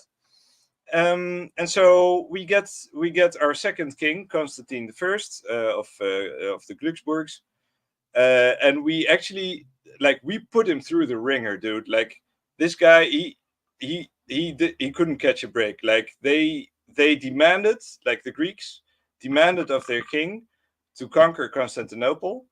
So they went and they conquered Constantinople. But then they wanted to go further, so they went into Asia Minor as well, and that's basically where the Turks defeated them. In the meantime, there was this whole thing going on there with, like, French, German, English agents and things like that. So it was an absolute disaster. Both the First Balkan War and World War I in just to mention, this Anatolia. 1897 date at least reminds me of the fall of, I want to say, well, the fall of Tartar City, to put it properly. Okay, yeah. This is a similar dating. If the dating is correct, this maybe is a correlation of some kind of a push that occurred, just as it did seemingly around 1850. I mean, probably every day during that time, but these are the markers we get. Yeah, that might be possible. Yeah. So yeah, we get World War I. So the thing is, like, after we lost Anatolia, we also lost Constantinople, and that's where basically Constantine I, king of Greece, was declared a traitor. They put him in prison. They had planned for him to be executed, and after a while, they decided to exile him instead. And his son became the king of Britain, right? Who died like a few years ago. Was it a few years ago or last year? I don't remember. Oh man, I can't help it. 1897 apparently is also the year of the first LGBTQ trans pride organization in the world, founded in Berlin, the Scientific Humanitarian Committee. Wow. Okay, that's pretty funny. Yeah, obscure fact. That was der Zwischenstufen. Jahrbuch der Zwischenstufen. Okay. So now we have another interesting phenomenon in this era, in the early 20th century, which is the Treaty of Versailles. So the Treaty of Versailles basically declared that there should be a population exchange, and specifically in Greece, that was between Greek Muslims and Turkish Christians. So the Turks had to send their Christian populations to Greece, and Greece had to send their Muslim populations to Turkey. Now, this was another catastrophe, because that meant that Greece suddenly had an influx of millions of people that they didn't know what to do with. And this meant that they had, but they actually, they used this in their advantage, because they took the opportunity to change a bunch of toponyms, change like village names from Albanian to Greek, change people's names as well. So they started demanding people adopt a surname, a family name, things like that. And so all the Arvanite tribes and stuff started changing their names and stuff. And a lot of them, I think, were also scared of expulsion, because there might be a connection there. There might be a reputation of them being Muslim or whatever. And I think there was a real fear of that happening. But the funny thing is, there was one tribe that was exempt from this population exchange in Greece at the time, and those were the Chams. And the Chams were a Muslim population in Greece, in the north of Epirus, in Thesprotia, And they were wealthy landowners since Ottoman times, and they were doing well for themselves. There was nothing wrong with them, but somehow. Well, I guess they had good lawyers or whatever, but somehow they made it happen that the the League of Nations made an exception for the Chams, and they didn't have to move to Turkey, which is also interesting. Why didn't they want to move? I mean, if they're Turkish Albanians, as the Greeks claim they were, there's a lot of weird things there as well. So after that, we get another phenomenon in Greece, which is called diglossia. And diglossia basically means diglossia is a how do you say? It's a well-known scientific term. It's used to describe this phenomenon where a country is going through language reform. Oh wow! Just want to point that out, so maybe I wasn't that off with Greater Israel. Hey, did anyone else notice the synchronicity of Basil? Basil from the Albanian stories. Yes. Okay. Basil from sorry. So earlier you were talking about the what do they call the Erica? What's it called? The Acritas. Yeah, the Acritas. Yeah. Mm-hmm. Yeah. Okay. Yeah. So the main mythology of the Acrita is about this hero Basil, right? Yeah, exactly. Yeah. So kind of just random. But. Yeah, that's funny because Basil that comes from Vasilevs. That means the king. So, and it's also a given name here. So Vasilis, it's a name that we have in Greece. Like Vasily in Russian as well, and other languages that or other Orthodox cultures. But there's definitely a connection with Basil and Baal there. Absolutely, it's no coincidence that Basil is called Baal in French, for example. Right. But also like a vassal, maybe a vassal and Vasily is somehow weirdly connected. Yeah, that's interesting. Yeah, that's an interesting thought there. So the roles are reversed. That also happens a lot in languages, and it happens with Albanian as well. Well, maybe that's going very deep into the language and stuff. So maybe that's for another time. So the phenomenon of diglossia is basically when you have, and it's very, very funny that they call it that, because diglossia is like digenis, right? Like we mentioned earlier, is two languages. Diglossia is two tongues.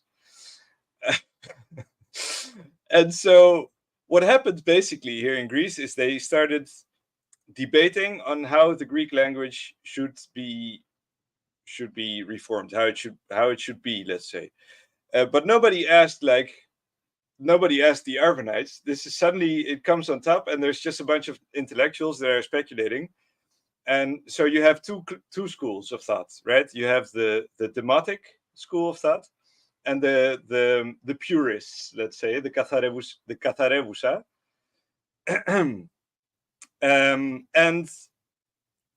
So the basically the Katharevousa or the purists, they try to recreate Greek as it was in ancient times, but at the same time they still use the modern pronunciation that we inherited from the Byzantines.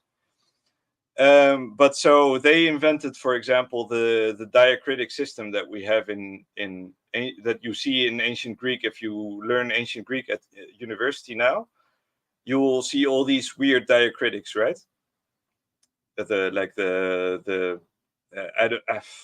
don't remember all the names, but the little wavy thing, and the one that goes this way, and the one that goes that way. In Greek. Right. If you learn ancient Greek, if you. I had the opportunity and I gladly passed, but yes, they have all kinds of diacritics. Yes. Mm-hmm.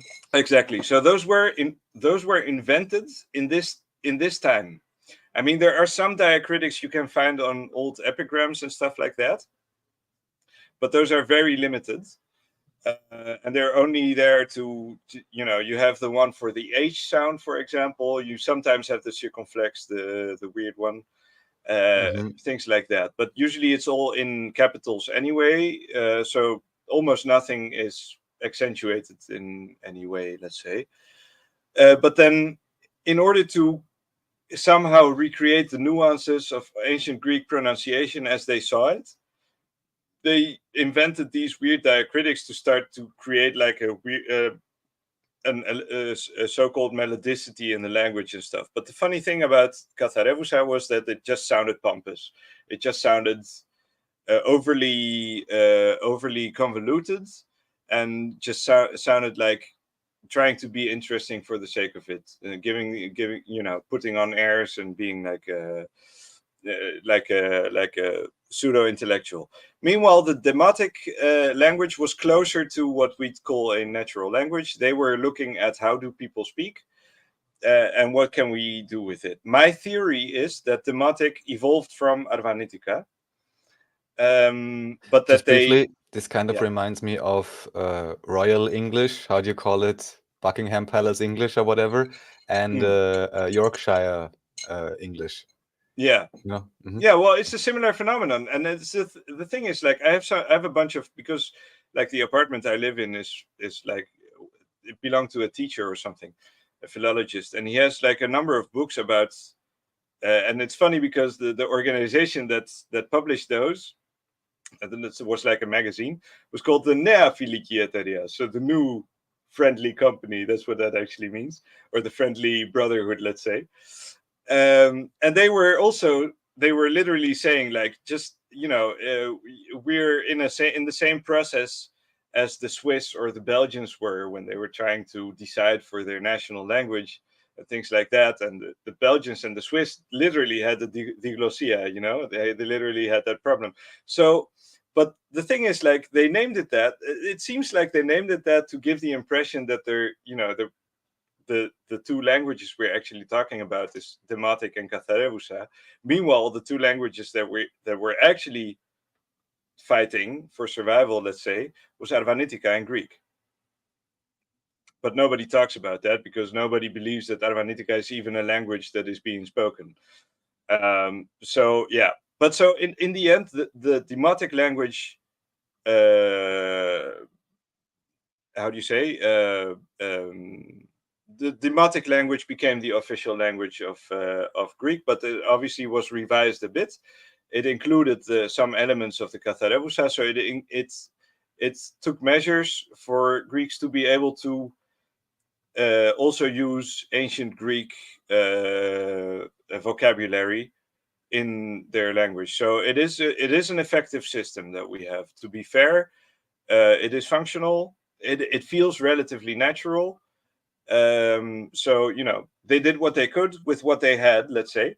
But at the same time, I get the suspicion that there was like a Hegelian dialectic going on here, that they created a new problem, and then created a thesis and an antithesis, and then synthesized basically the new language that was supposed to take the lead from there on. So yeah, that was that. And then we have World War II, and now it gets a bit even more murky. Basically, in World War II, we deal with the consequences of World War I in part, but at the same time, we also deal with foreign invasion. We have the Italian occupation. We fought the Italians in Albania in the mountains. So that was all, all fine and dandy. We actually beat the Italians, and then they called in the help of the Germans, and they occupied the country for a few years. Allegedly, the Greeks were instrumental in delaying the Germans, making it so that they would go to Russia in the winter, which is a bullshit story, but whatever. But there's a number of things that happen in the background that here in Greece and in Albania are very, very, very controversial. And if you're not careful, you might get wasted in Greece. But the thing is, we have the champs. Remember, in World War I, they escaped the population exchange of the Treaty of Versailles. They were still in the area. So allegedly, the champs collaborated with the Nazis. And we're fighting the resistance groups, allegedly, and allegedly they went into Paramithia and started killing people.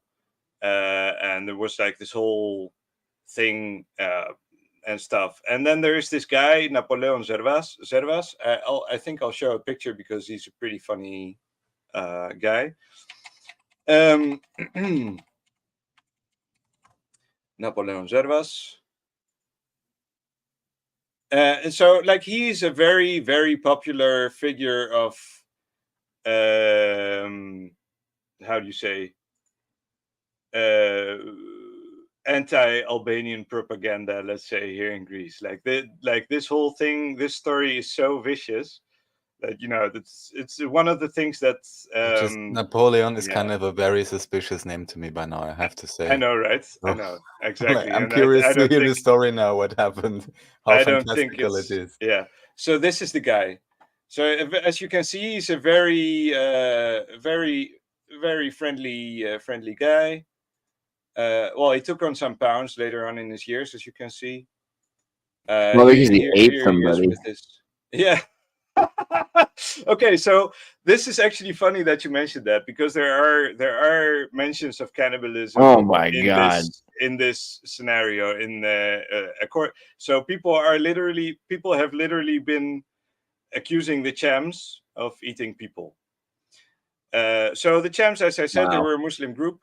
But there's the other side of the story, and that is that the Greek government used an accusation of Nazi collaboration as an excuse to exterminate the Chams and to cleanse Greece of its most powerful Muslim Albanian population. The funny thing is that the Sulyots, for example, who are these famous heroes that fought in the Greek Revolution and things like that, they were also Chams. And they're also Christian Chams, of course. So it's not like, you know, but that's stuff, you know, that's all very murky waters. And obviously they were all related to each other. I mean, they had families, you had families that were both Christian and Muslim, and that's very common practice in Albania. Actually, I should have mentioned that in the beginning when I was talking about religion. You know, Albanians have a very liberal mindset by nature, it seems, about religion. So you can have a family where one is Muslim and the other is Christian within the same nest, let's say, but they have their own traditions that they follow that supersedes their religious convictions, let's say. And I think the same goes for the Arvanites, especially earlier on when they were illiterate. They didn't understand what the priest was saying anyway. You know, so yeah.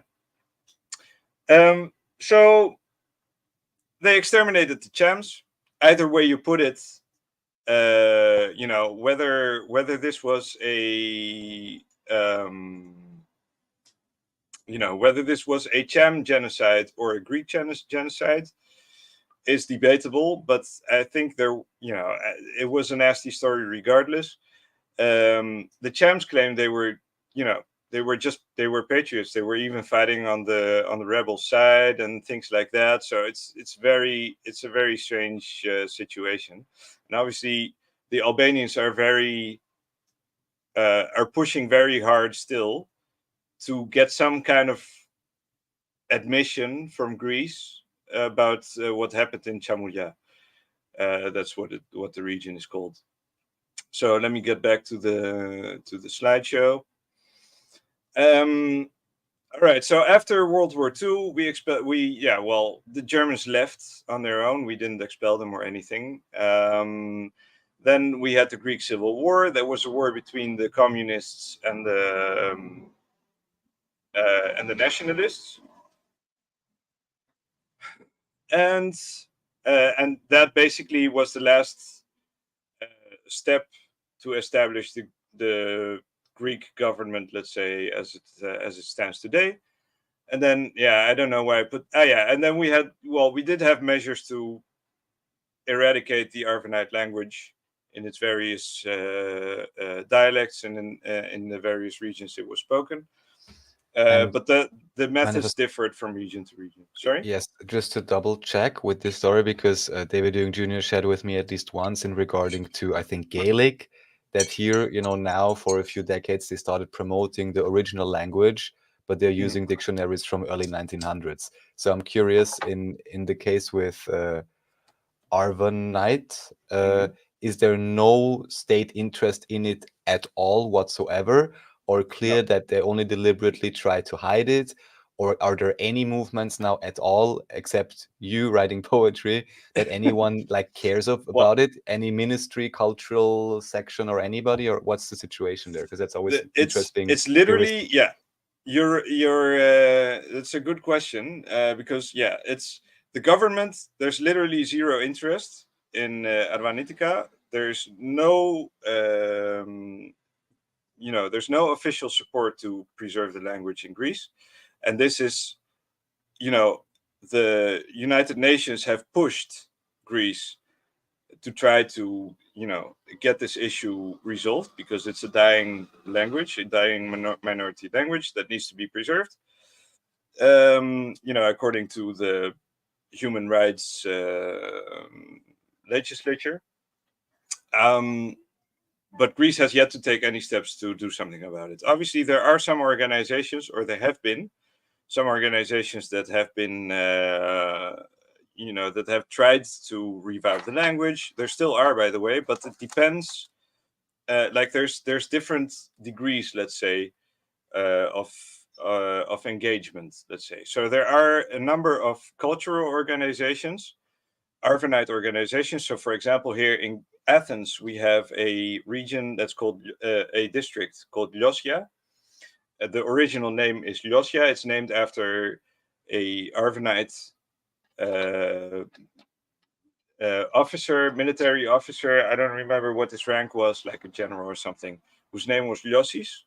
And his clan got this area of Athens as a reward for their work and stuff. And they're one of the recognized clans that are accepted for, and are kind of allowed to have their own space and things, and they have their own organizations which promotes Arvanite culture. But the Arvanite culture they promote is mostly limited to dances, music, food, things like that.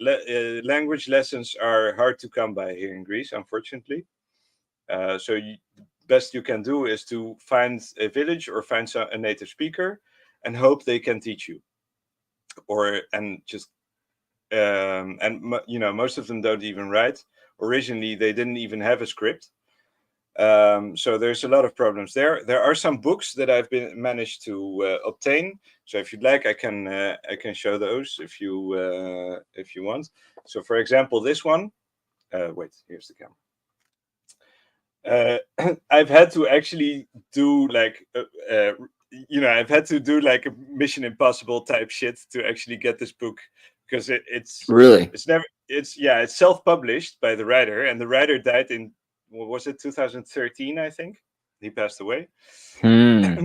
So not a lot of interest in getting this information to other people. It's kind of depressed even. Exactly. And the website had closed, so I had to use the Wayback Machine to get the website to find the contact info of his daughter. Wow. To get the book, and I actually made it happen. But it's maybe you get in contact and see if we can get her the digital file of it, because we could translate it to English for her or something. Exactly. Yeah, I've actually asked her if she, because what she could do, because the writer has stated that this is the grammar book. It's interesting. It's pretty basic. I mean, it's pretty confusing too, because he uses, everyone uses his own script as well, so it's a mess. But regardless, it's still pretty useful. But the thing is, he states that he also has a vocabulary, a dictionary, as well as another book with stories or something. So I sent her an email asking if she had any interest to publish those, and I pointed her in the direction of lulu.com, so she can just self-publish. She can upload the PDFs, have it printed on demand. Yeah, but I don't think anything has come from that. But if I might actually ask her if she wants me to edit the manuscripts and maybe upload them myself. and just make them available on Lulu or something, as well as this book, because it's pretty important to have. But the thing is, like, there are suspicions. Okay, there's another writer. Wait, so this one here, he's pretty controversial too, and the Arvanites are pretty split about him. I like that cover. That'd be a cool T-shirt. I know, right? Yeah, it's I'm pretty happy with this. I had to get this secondhand too. It's out of print. But so the name, his name is Aristides Kollias, or the Albanians call him Aristide Kolja. But and he wrote this book about, and so his theory is that the Arvanites are the direct descendants from the Pelasgians, and that they are the real ancient Greeks, and that basically Greeks are just civilized Albanians. So once they get down from the mountains and start living in the cities, they naturally start speaking Greek. I mean, not exactly, but the environment basically is already Greek, so they integrate, and they integrate naturally because they've always done that. And I'll get to that in a minute as well, because that's one of the interesting phenomena that I'm referring to with the Pelasgians, so with the stork. So that's literally what I'm getting to now. So if you'd if you can open the slideshow again. Thank you. So modern day Albania and Greece. The whole thing is that it seems to be that there's a symbiotic relationship between Albania and Greece. And there seems to be an instinct in Albanians after a certain number of generations, or I don't know if it has to do with the populations they have or whatever. At some point, they inevitably migrate into Greece. And not only that, they integrate as well. Because the thing is, like, when communism fell, for example, in Albania in the 80s, and the borders opened and the Albanians started storming into Greece, becoming basically economic migrants, they started noticing that the Greeks were, like, first of all, they were the first foreigners the Greeks ever saw, right? So despite the fact that they look basically the same, they have the same features as the Greeks. They generally, they're generally white people, but usually they have darker hair, same kind of eyes, and same kind of facial features, cheekbones, etc. The physiognomy is almost identical. There are some, how do you say, types that are a bit different, and those are usually the ones that are brought up by the Greeks as being like indications of Albanian, like, I don't know,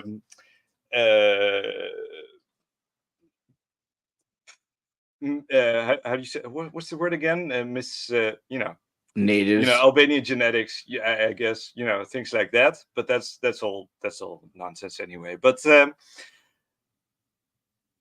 when they realized that they look the same, and all they needed to do was first learn the language well, and then change their names to Greek, just translate their name, they could make a lot more money that way. So a lot of Albanians did that, and that's how it's always been since antiquity, So that's the whole migratory thing that I'm talking about, and they sometimes also go back depending on the, on their financial status or whatever.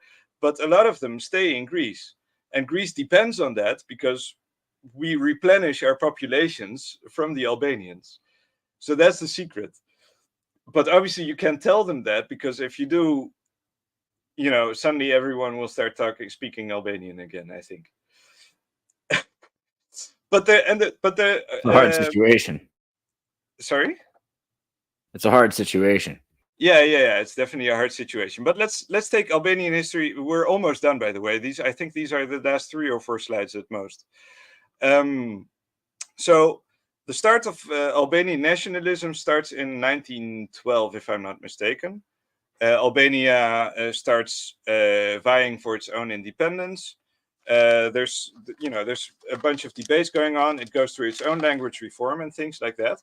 But the funny thing is, like, in that time, still, that was before the Treaty of Versailles. Still, by the way, there were Arvanites of Greece.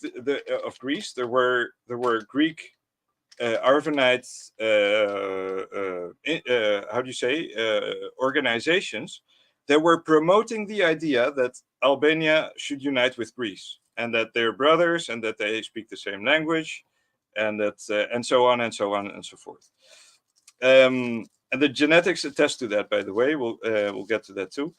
But this obviously never happened, and there's other reasons for that. I think part of it is because Albania has a lot of Muslims.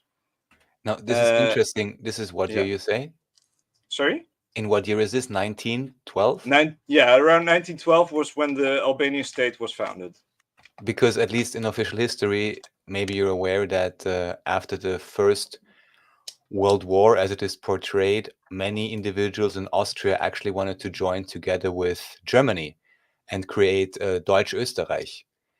And in this case, supposedly they would have spoken exactly the same language, German, but also then, I don't know who came up with whatever reason, and then, Austria officially turned Austro-fascistic to, further galvanize their nationality, which, I mean, at least language-wise, between German and Austrian, I mean, good luck. I mean, but Well, I mean, it is, something similar definitely did happen here as well. And the thing is, like, the Albanian national identity, there are many indications that show that it was fabricated by the Austro-Hungarian Empire as well as the Italians. The Italians had been at it for much longer. So they had set the foundations, let's say, since Roman times, allegedly, but at least since early modern times, because they had very tight relations with Albanians, especially with the Albanian mercenaries and things like that. And Albanian-Italian relations to this day are very, very good, let's say. So just the other day, like the day before yesterday, I think, you had a big match between Albania and Italy in the Euro Championship, if I'm not mistaken. And they're posting all these videos where they're all getting along and having fun and breaking spaghetti and stuff like that. And there's a crazy movie called Tune In Tomorrow with Keanu Reeves and Peter Falk. I don't know if you've ever seen this movie. It's like about like a guy who like travels from town to town, like typing radio shows, and then the town will burn down his building and he'll have to leave to the next town and he'll do another radio show back in like the 40s or something like that. But the whole thing is like super anti-Albanian for some reason. Interesting. Yeah, like there's like every single scene, like everything he writes is like, this firm has a strict policy of not employing Albanians. Like things like that. Interesting. Yeah. And then he'll be like, like constantly. The next one was like, hold on. They're the people who are the cream coat and broad. Are you gentlemen, by any chance, of Albanian ancestry? If you don't mind my asking. Like it's like a whole thing, like what's up with the Albanians, and like eventually he finds out like the mayor's wife's part Albanian in this town. He's like, why are you picking on the Albanians? He's like, well, why not? You got to pick on somebody. All right, interesting. Yeah. But I always wondered, like, because like that was like my first interaction with the Albanians was like, what is the deal? Well, the Greeks went through a similar thing too in America and stuff. The Greek migrants, and right, and in Australia. Yeah, and Albania. Yeah, and I mean Albanians have the same kind of reputation abroad as well. I mean, there's a lot of I think obviously they have to do stuff like like illegal stuff to survive. Obviously, there's they tend to be pretty poor.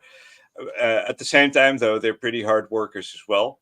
And there's like kind of a dichotomy. But there's people that go abroad to study, and they send money back home and things like that. And you do notice that Albania is actually improving financially recently, because of all that effort that they have been putting into it. So it is commendable regardless. Yeah. So I mean, there's bad eggs everywhere. I don't really think there's anything. I think the whole point of that movie is like he just picks on Albanians for no reason, or rather, like there's nothing wrong with Albanians, but he just wants to like cause Yeah, civil he unrest. just wants to have a scapegoat in his Yeah, town or exactly. whatever. Yeah, But it's yeah. like I feel like there's some metaphor there too historically, Yeah, I think because so the too. Albanians have been the scapegoat for several issues that we've mentioned so far Yeah, today. exactly. Yeah.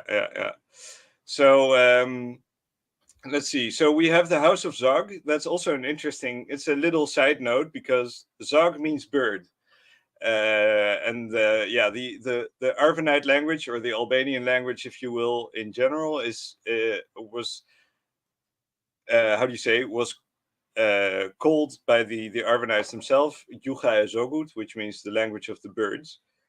So the House of Zog kind of seems to have adopted that, because that wasn't their natural name. They changed their name, but they were originally they were Ottoman statesmen of some kind. I don't remember what it was exactly, and I don't actually know how they came to power in Albania exactly either. I think that's all detailed on their Wikipedia page. It's not that crazy interesting anyway, but I think they were also an interesting case of a well-intended Well-intentioned. well-intentioned royal family, let's say, like King Otto of Greece, because obviously the King Zog was a bit weird, so he did how do you say, he did what do you call it, like he was a dictator, right? So he did institute like a dictatorship, basically. And so he wasn't like a constitutional monarchist, to put it lightly. But like, I think he had one heir, and he didn't really I think before his tenure was over, they had already exiled him, and I think he died in South Africa or something. He had an American wife. But his family is still around, and they're still Albanian celebrities. They're not royalty anymore, but they do like philanthropy and stuff like that. But they seem to be a fairly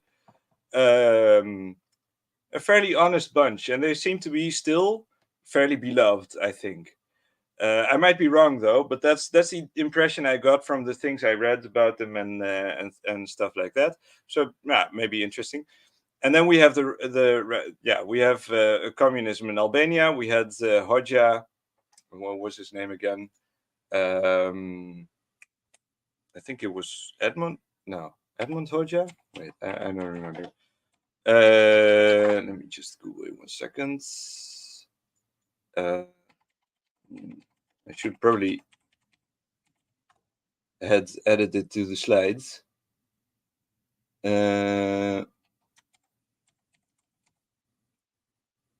Enver Hoxha, that was the name. Yeah. So he ruled there for a while. It was the borders were closed. It was not much was happening. I think it was kind of a how do you say, like a preparation phase for the next phase in Albanian nationalism, to be honest, because there's a lot of weird, because it's no accident that when communism fell, the borders opened and they started migrating like crazy, and they started and just hoarding basically jobs and money abroad to build up their country. There was this craze going on. It's a very weird. I don't know. I don't know if it's instinct or if it was like, kind of. I don't know. Maybe I'm speculating too much. Anyway, so we have Albanian migrants in Greece. That's what I told you about earlier. And then we have the Kosovo War. This is also a very interesting chapter in this whole thing. I remember when this happened, I was still in Grundschule in Berlin. And back then it was a big thing. But if you think back to it, it's really weird. Like, why was Bill Clinton and these foreign powers so invested in defending the UCK cause against the Serbs, it was a very strange thing. And the funny thing is, like around the same time, oh yeah, and I didn't even finish my story about Koljas, but we'll get back to it here, because around the same time, this guy Aristides Koljas, he was a lawyer, and he was of Arvanite descent from, I don't remember where he was from, but it's too much of a hassle to look at now. But he was, he wrote this book, and he was busy. How do you say? He was busy representing Albanian migrants in court to get them passports and things like that. So he was very sympathetic to the Albanian cause as an Arvanite himself, and he was one of the Arvanites that felt that the Albanians are their brothers, and we have a duty to help them, and to be there, to reunite with them. So he appeared on TV defending the cause of the Albanian Kosovars on shows where he was literally the only one who was defending the Albanian cause. Everyone else was on the side of the Serbs, and they were all constantly like kind of pushing in on his arguments, and interrupting him and doing things and this and that. So those shows, if you look them up, they're very interesting to look at, because it shows you the general spirit of the Greeks. There's this weird thing where when you start talking about Albanians, they get very uncomfortable. And the thing about him is that he died at like 45 or something from leukemia, allegedly. But there are claims that he has, because he had Albanian friends and things like that, and they claim that he was poisoned. They claim that he was assassinated. So the thing is about these subjects, they're very, very sensitive here in Greece, and I think I just saw an article today about the Greek Secret Service, being on the watch out for Albanian spies and things like that. So yeah. Anyway, so there are stories about people being, losing their lives over this. So at any rate, we can't confirm any of that. But at any rate, we should also probably say a few things about North Macedonia, even though it's actually technically unrelated because they're Bulgarians. Funny thing is, it seems to me that both Albanians and Greeks don't like them, except for the fact that they have an Albanian minority as well. So the Albanians are still kind of invested in Macedonia. Actually, they are invested in Macedonia because they believe that the Macedonians are Albanians, and that Alexander the Great was an Albanian as well. But and they have a minority there, so at the very least, they're going to defend that. But yeah, it seems to me that that state was imposed there to create further division between in the region. Then we have Albanians and modern day Arvanites, and that's an interesting phenomenon as well, because the thing is, when the borders opened and they came into the country, everyone was surprised to find out that we were speaking the same language, and that we had the same words and things like that. So even the Greek speakers found out we have words in common with the Albanians that we can't explain because they're not Greek words, right? So we have very normal words, like flower is luluthi. In Albanian, it's lulje. In ancient Greek, it's anthos. We still say anthos sometimes, but anthos just sounds kind of uppity. So usually we say luluthi. The word for a young lady is kopela. Also comes from Albanian, is kopilje. The word for neighbor is gitonas. It comes from gitone, which is also Albanian. Things like that. So very, very day-to-day words that we use in modern Greek are mostly all Albanian. But the thing is, like, the Albanians were even more surprised to find out that there were native speakers in Greece that had lived there since the Middle Ages at least. So they found out there's a dialect, that is basically ancient Albanian. They can recognize it. They can understand a good part of it, and they started taking that knowledge home and expanding on it. So a big part of modern day Albanian nationalism is talking about the Arvanites and about other communities as well. We have the Arboresh in Italy, in Calabria. And those are a different story, because those are they accept their Albanian heritage, as it were. But there's something to be said for this whole acceptance, let's say, to being an Italian propaganda device, let's say. So it's a bit double, but at the same time, me as a writer who's trying to write in the language, for me, Arboresh is very interesting because they have preserved the medieval Albanian language in probably its purest form. Something the Arvanites haven't been able to do because it has degenerated. They've lost a lot of words and things like that. Well, at the same time, but at the same time, I have some skepticism about them because they're in Italy.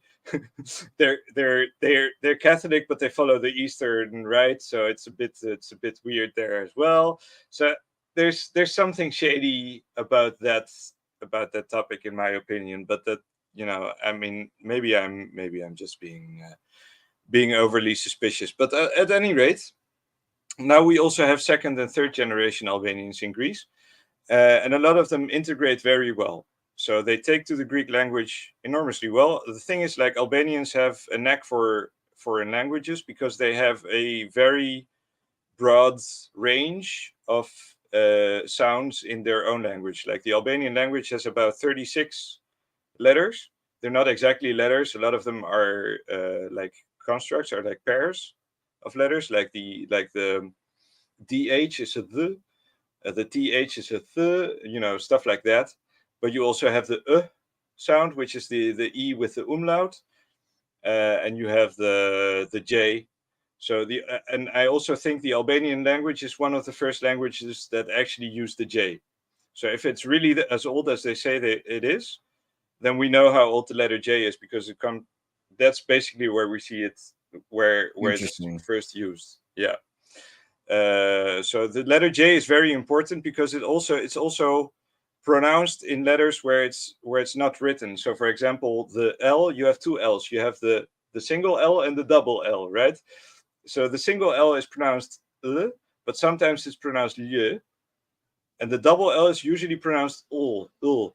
But that's in Albanian. In Arvanitica, the single L is almost always pronounced L, while the double L is simply a normal L. So the L and the Ny and all these sounds also exist. And that's also, if you write it in Greek, we don't have the J, or we don't have the Q, or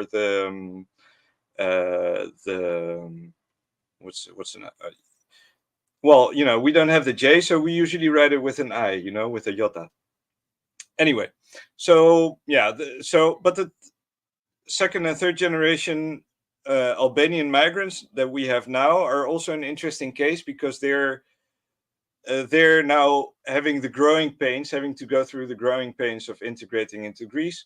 They're now fighting for they're fighting for their parents' how do you say, retirement fund. They're not being paid. They're trying to retire here in Greece, and they're not getting their retirement. Things like that. It's just ridiculous. But they're making do, and to me, like, if you see, like, those people, they're model citizens. They're perfectly Hellenized. They study hard, they work hard, they make careers. It's an interesting bunch, because they seem like they have they're trying to prove a point. You know, they're motivated to do something. So I have a you know, I have great sympathy for them. You know. So you're saying they're paying taxes, but they're not getting a retirement? Yeah. How is that even possible? It's and I mean, even on the great. basic equality or whatever level, everywhere else, people would be I'm up not in sure arms. if they're even getting passports. I think that's where it where it all starts. I don't want to say it again, but again, Greater Israel. I mean, yeah. Bro, I'm getting to it. Just give me give me half an hour or something. Just because this sounds to me so many strange parallels. This is very strange. Yeah.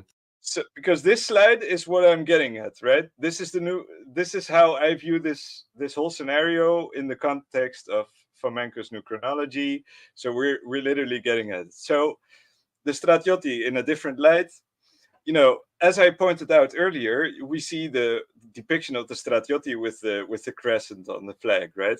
So there's some weird stuff there. The dress doesn't add up. It just, you know, the hats, there's something weird about those as well. I think that the Stratioti were the same as the Akrites or the Janissaries in the early Ottoman Empire. So my theory is that it was originally all what we now call the Ottoman Empire, or what we could call Tartaria. You know, this region is like the linchpin of where this all went down, because Constantinople is very important in this whole picture, right? I think we can agree on that. So what I think is it was originally you know, the original empire that was like Christo-Muslim, this original religion. And I think it was just a generic form of Gnosticism, which maybe already had a Christ figure, but probably not, because probably Christ was born in Constantinople. And I think what happened is basically his teachings, not his teachings, like his death basically, and his and the adoption of his teachings by this priesthood, and the proliferation of that knowledge, of that information, is what created a rogue state within the Ottoman Empire, which is what we now call Byzantium, which existed for like maybe 70 years or maybe more, maybe like 200 years or something. You know, we don't know, and I think that's what created this whole division between the Albanians as well, because I think the Janissaries basically split. You had the Muslim Janissaries, and then you had a new class of Christian Janissaries that became the Tsolyadas that we now have, the Armatoli, let's say, and the Akrites, and they became all Hellenized, or like partially Hellenized, because they still didn't speak the language, but they became Christianized at any rate.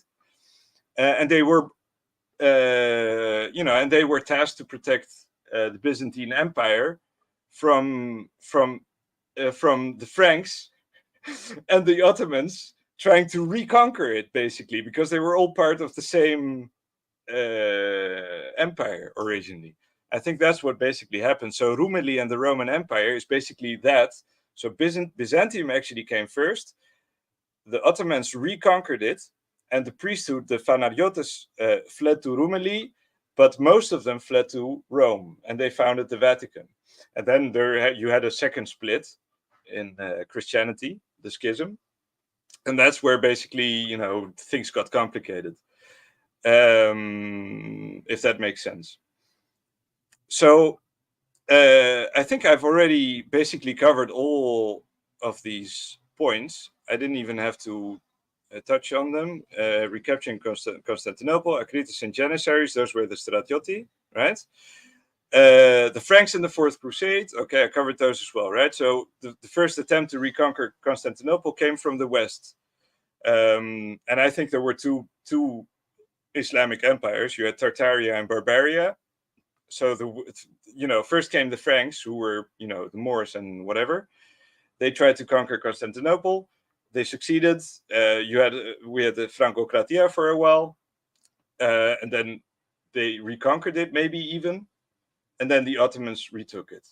So I think that's kind of what happened.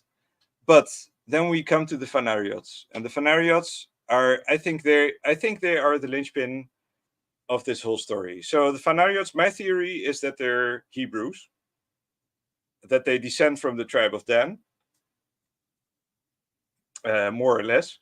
And they've adopted because they're the creators of Hellenism, of all this fantastic literature, philology, because they were writers, they were intellectuals, they had studied, they were writing all the time, and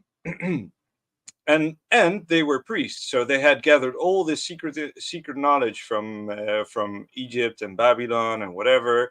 So all the symbolism from all these ancient mysteries was juxtaposed over Christianity, and they created this new sect, which later on became Roman Catholicism and Orthodoxy, and Christian Orthodoxy. And there are, so my theory is that they're basically Helleno-Zionists. Their Jerusalem is Constantinople. They want Constantinople. And the whole reason why Greece exists is because they had to settle for Greece. They don't give a shit about Greece, about the mainland of Greece. They care about Anatolia, about Turkey, and about Constantinople, and maybe a part of Thrace and Russia. Maybe you could even move it up to Ukraine, part of Crimea or something. So that's my theory about the Phanariots. And then we have some other notes I wanted to make to just tie it all together, right? So we have the EV13 haplogroup that is associated with the Pelasgians. The three nations that have the highest percentage of it are Greece, Albania, and Kosovo. And they're very close to each other. So Greece has like 34%, Albania has 35%, and Kosovo has 36% or something like that.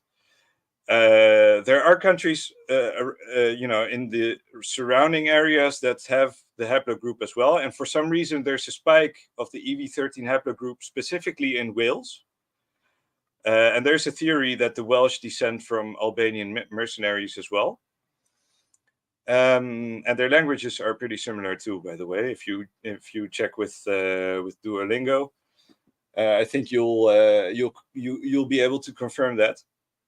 But you mentioned the King of Greece, right? Or former, the lineage coming from Greece in terms of the modern British royal family, no?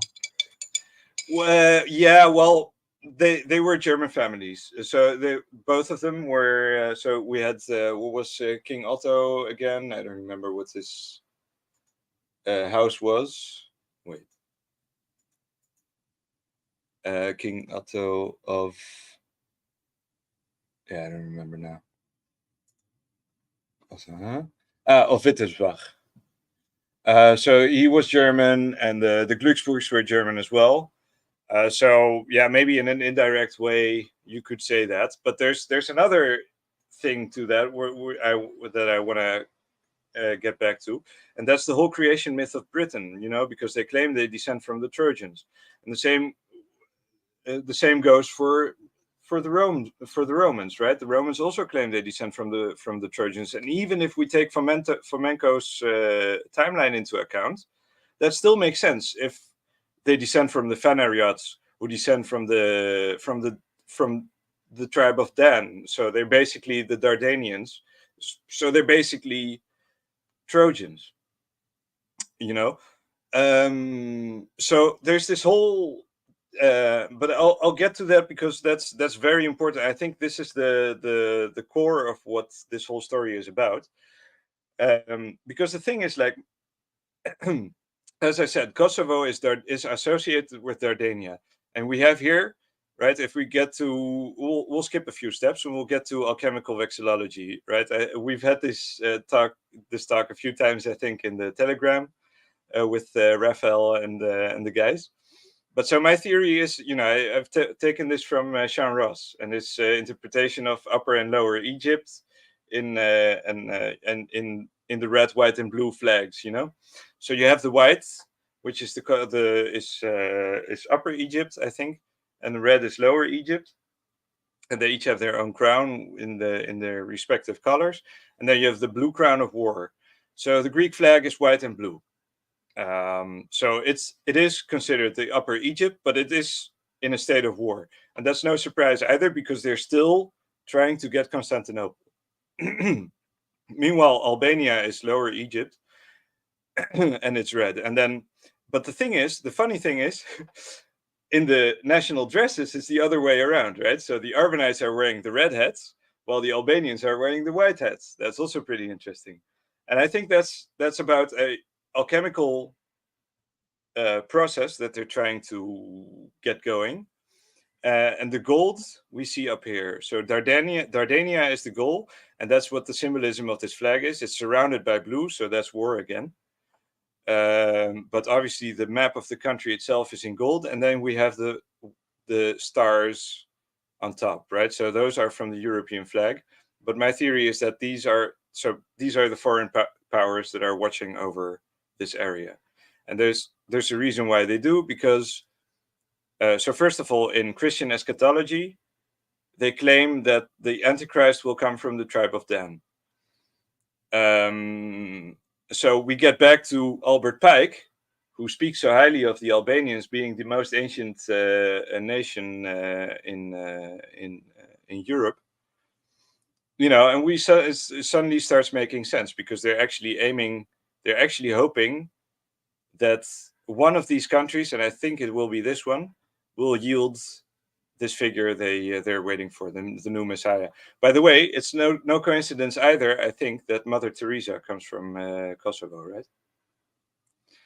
And I mean, the whole Kosovo thing in itself is super suspicious, and also how they were granted like this halfway whatever state they have, but they get their own flag. And there's not many except Cyprus, I think, who put themselves on the flag. Yeah. And there's 6 stars here. I mean, 6 times, whatever anyone wants to think about that. 6 times 5, maybe 30. I also thought that immediately. Yeah. Interesting. But yeah, so far about the alchemical vexillology, let's say. But yeah, there's a few other aspects to it. We have the language of birds. So Pelasgian is identified, or Arvanite. The Arvanite language is identified as the language of birds, and I would put Albanian with that as well. And that's a big mystery as to why that is. Right? We're talking with Pirate in Raphael's chat about this subject, and we might expand on it further later on at some point. But there's a double entendre to what we mean under the language of birds, because he is reading up on French mystics and esotericists that are studying this language of birds and are more trying to explain it as a way of thinking and speaking.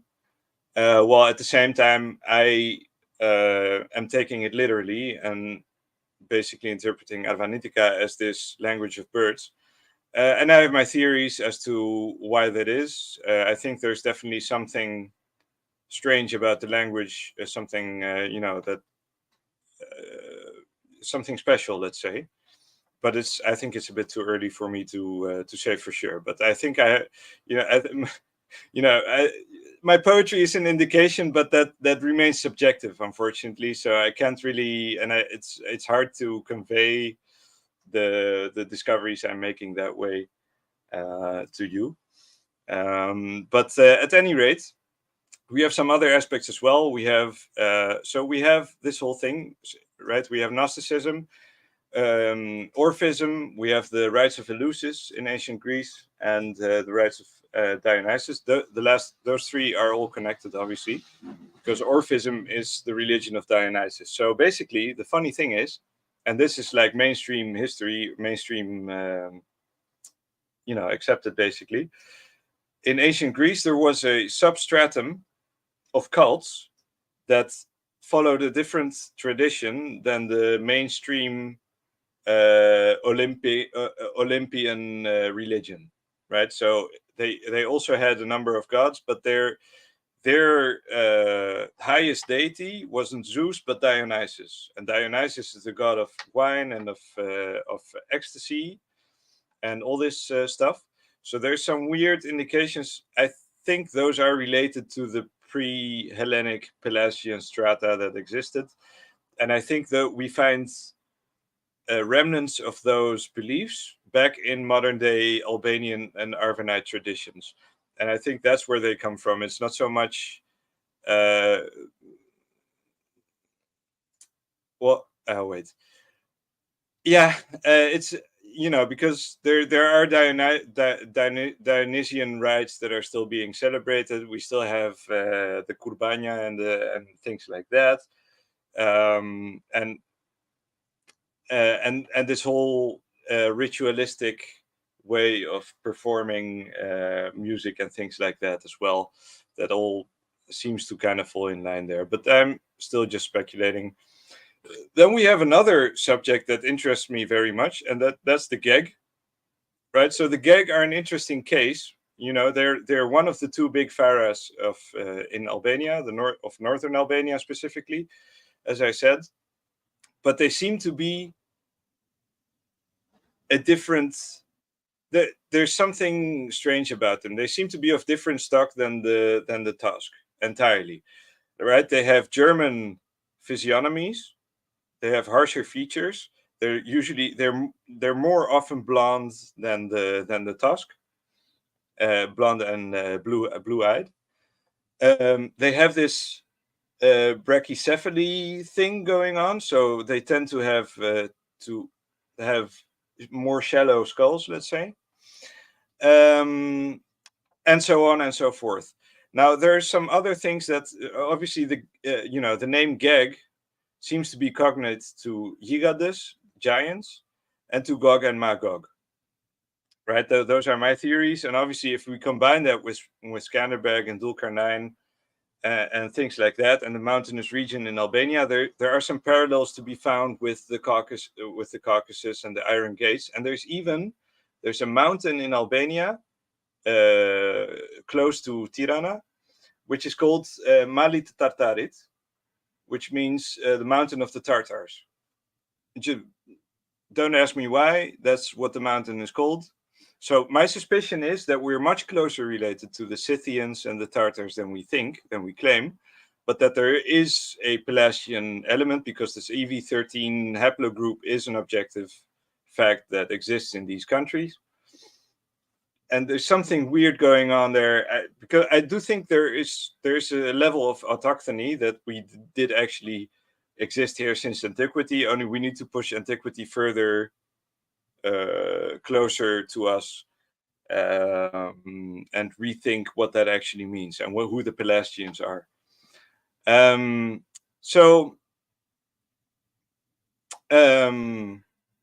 But the Geg, so the Geg are associated with the Illyrians. So there is a theory. So this Kostas Biris, for example, who wrote this magnum opus on the Arvanites, he claims that the Geg are Illyrians and the Tusk are Dorians. So the Tusk are closer related to the Greeks, while the Illyrians, the Geg, are more closely related to like the Celts and the Germans and stuff like that. And there's another thing, because like one of the famous queens of Albania, her name was Queen Teuta.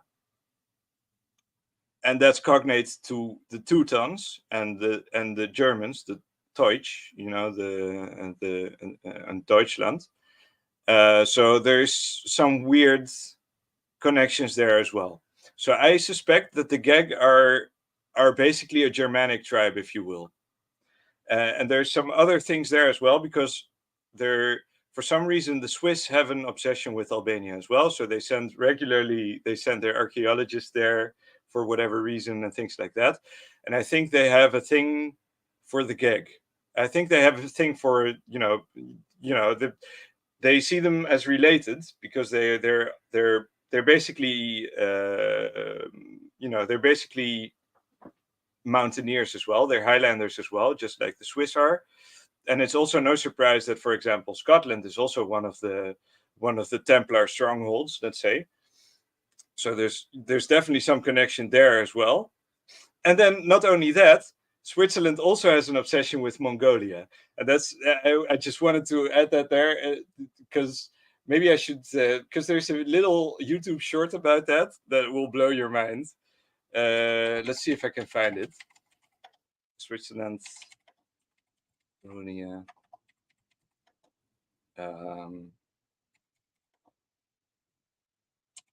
Something like that. I think it was. Where is it? I'll post it in the chat if I find it. Switzerland. All right. This is like a how do you say, a tangent. Wait, is this it? No, this isn't. This isn't the one. Well, okay, I can find it now. But the thing. Oh yeah. No, I found it. Okay. So check this out, guys. You want to put it? Want to put it on, or should I share it on my screen? You can just share it if you like. Okay. Give me a second. Slides. I'm almost done, by the way. Just Switzerland. Wait, where's the screen? Here it is. Share.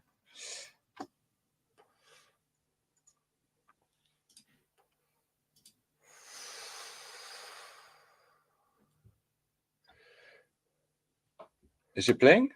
Oh, no, it's playing. Not yet. Yeah, but the usual issue with the sound, I guess. So just okay, so you take Mongolia and you take Switzerland.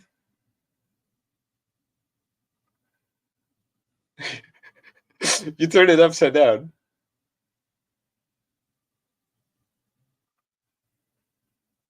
Yeah, really cool. Very nice.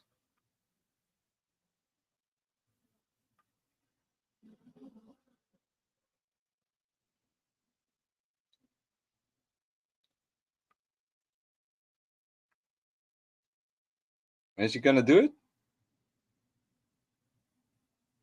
Well, come on, dude. Okay. Well, okay. He doesn't show it. There was another video that was better. Imagine what he was about to do, which was to resize him, and they are the same shape, supposedly. Exactly. They are exactly the same shape, dude. It's easy enough to verify for everyone. Yeah. That's good. Yeah. And it's the funny thing is they're on the same latitude, and you also have Edelweiss in Mongolia. Did you know that? Edelweiss, really? That's actually the Austrian supposedly national symbol. Yeah. Well, it's also Swiss.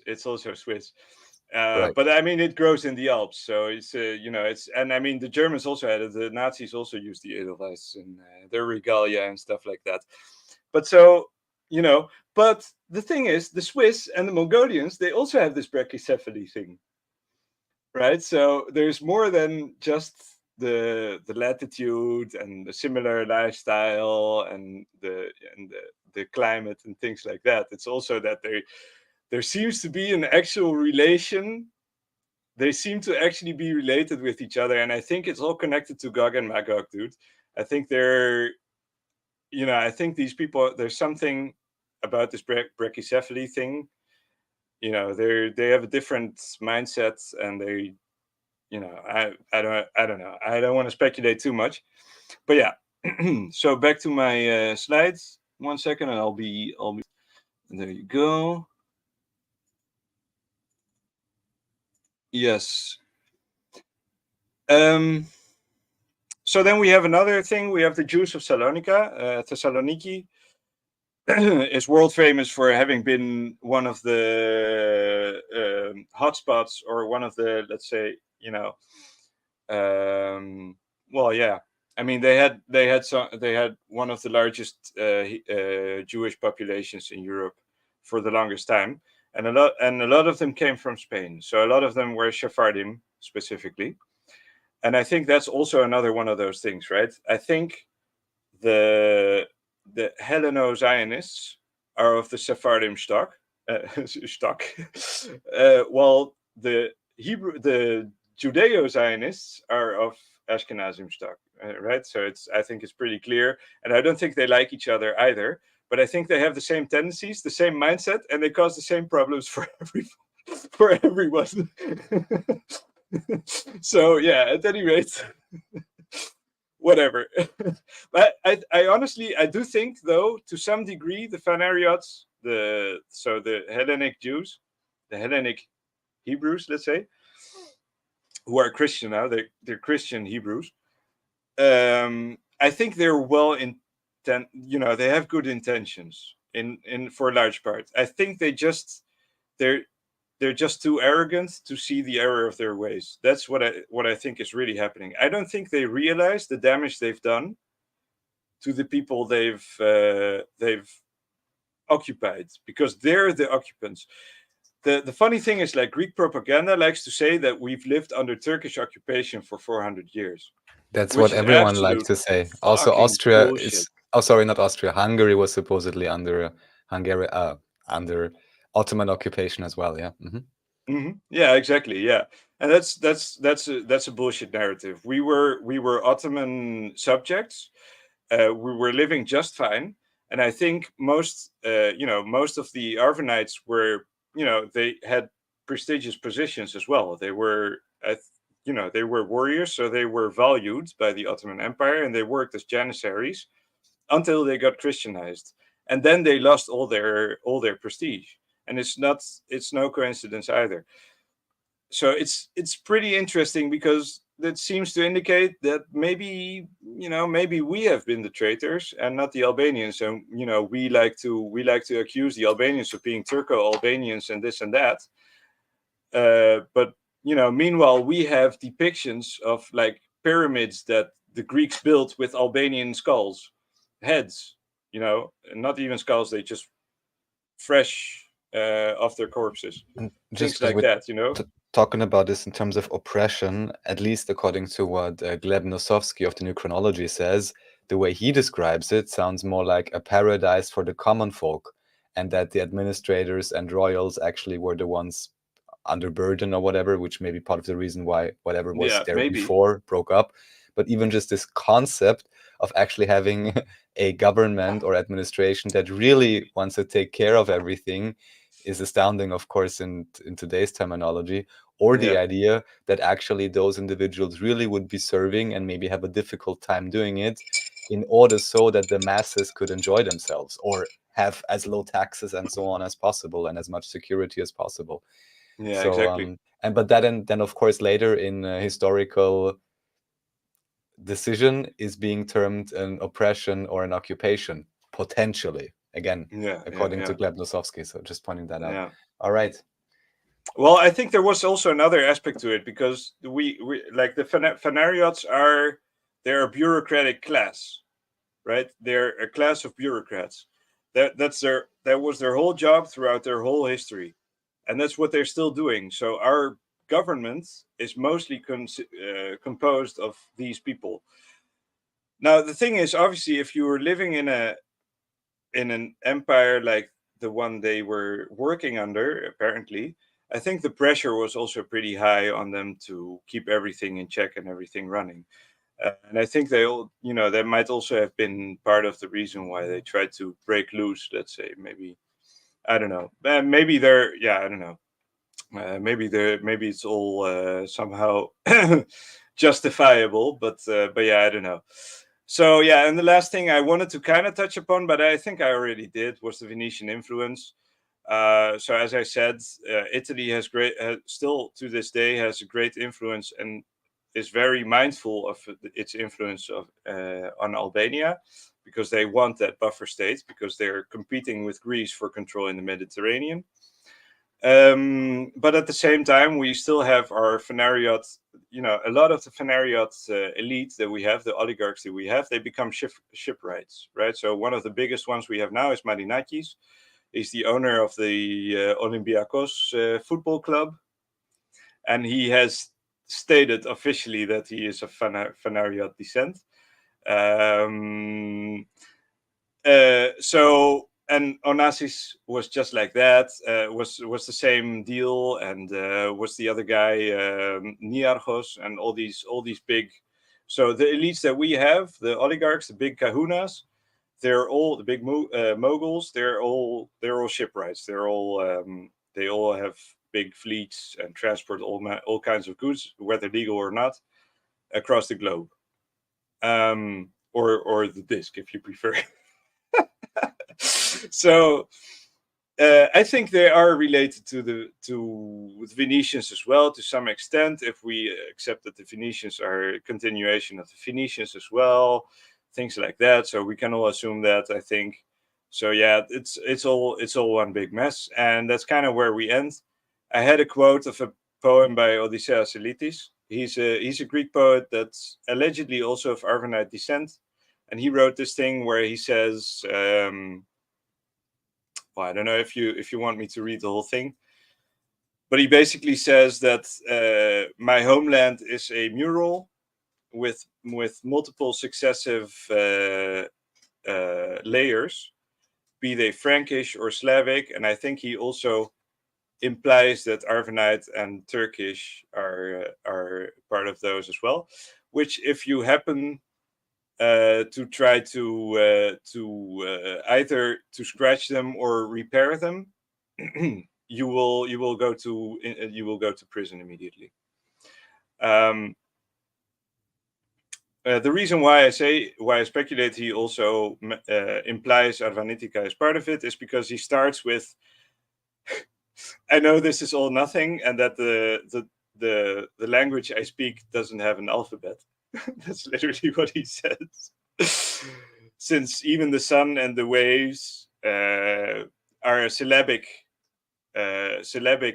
script, which you only which you can only decrypt in times of sadness and exile. So this is all very telling. I think there's it's a very complex story, and I think a lot of Arvanites suffer from sunken cost fallacy. They've invested a lot in this country. They've fought for it. They've bled for it. They've died for it. They've come to believe in the Greek values and everything. And obviously, there is something to be said for them. Obviously, I don't want to tell people not to be Greek. I'm still Greek myself. I speak the language, but I think it would do us well to start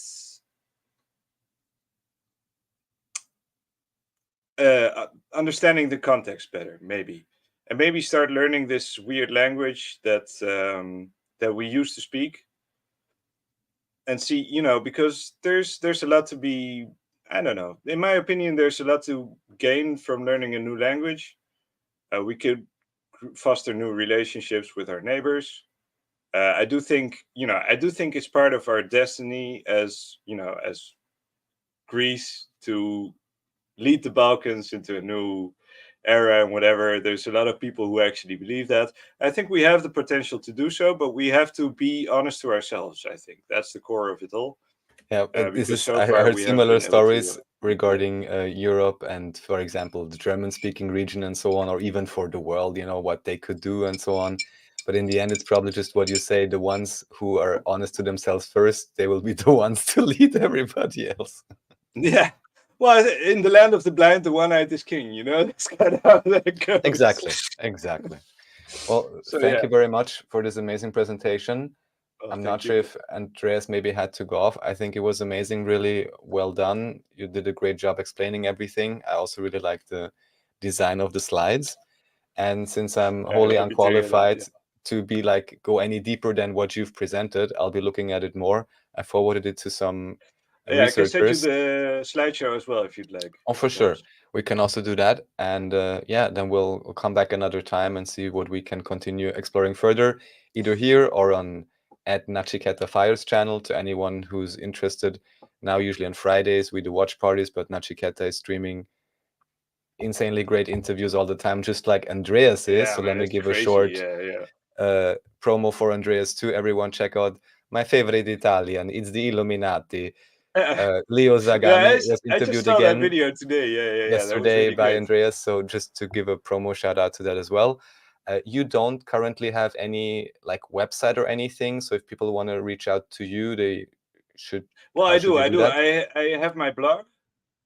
Can you maybe share the link, or just open it up on your browser, then we can just briefly show everybody so they know where to find stuff, and anybody who's interested, they can look it up and exactly. See more. I can do both. Let me just see. Share screen again. This time it's this one. Okay.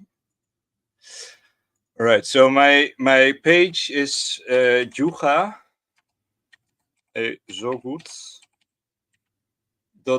you can also go by .com, but it's .wordpress.com officially. I've bought the domain to make things easier. But yeah, this is where I post my poetry. I'm trying to do a reconstruction of the language. That's basically what's happening. So it's debatable how authentic it is. Obviously, I'm not a native speaker, so that's a big challenge. But so what I do is there are some dictionaries that have been released. I own a couple of them. There's also a few that are available in PDF.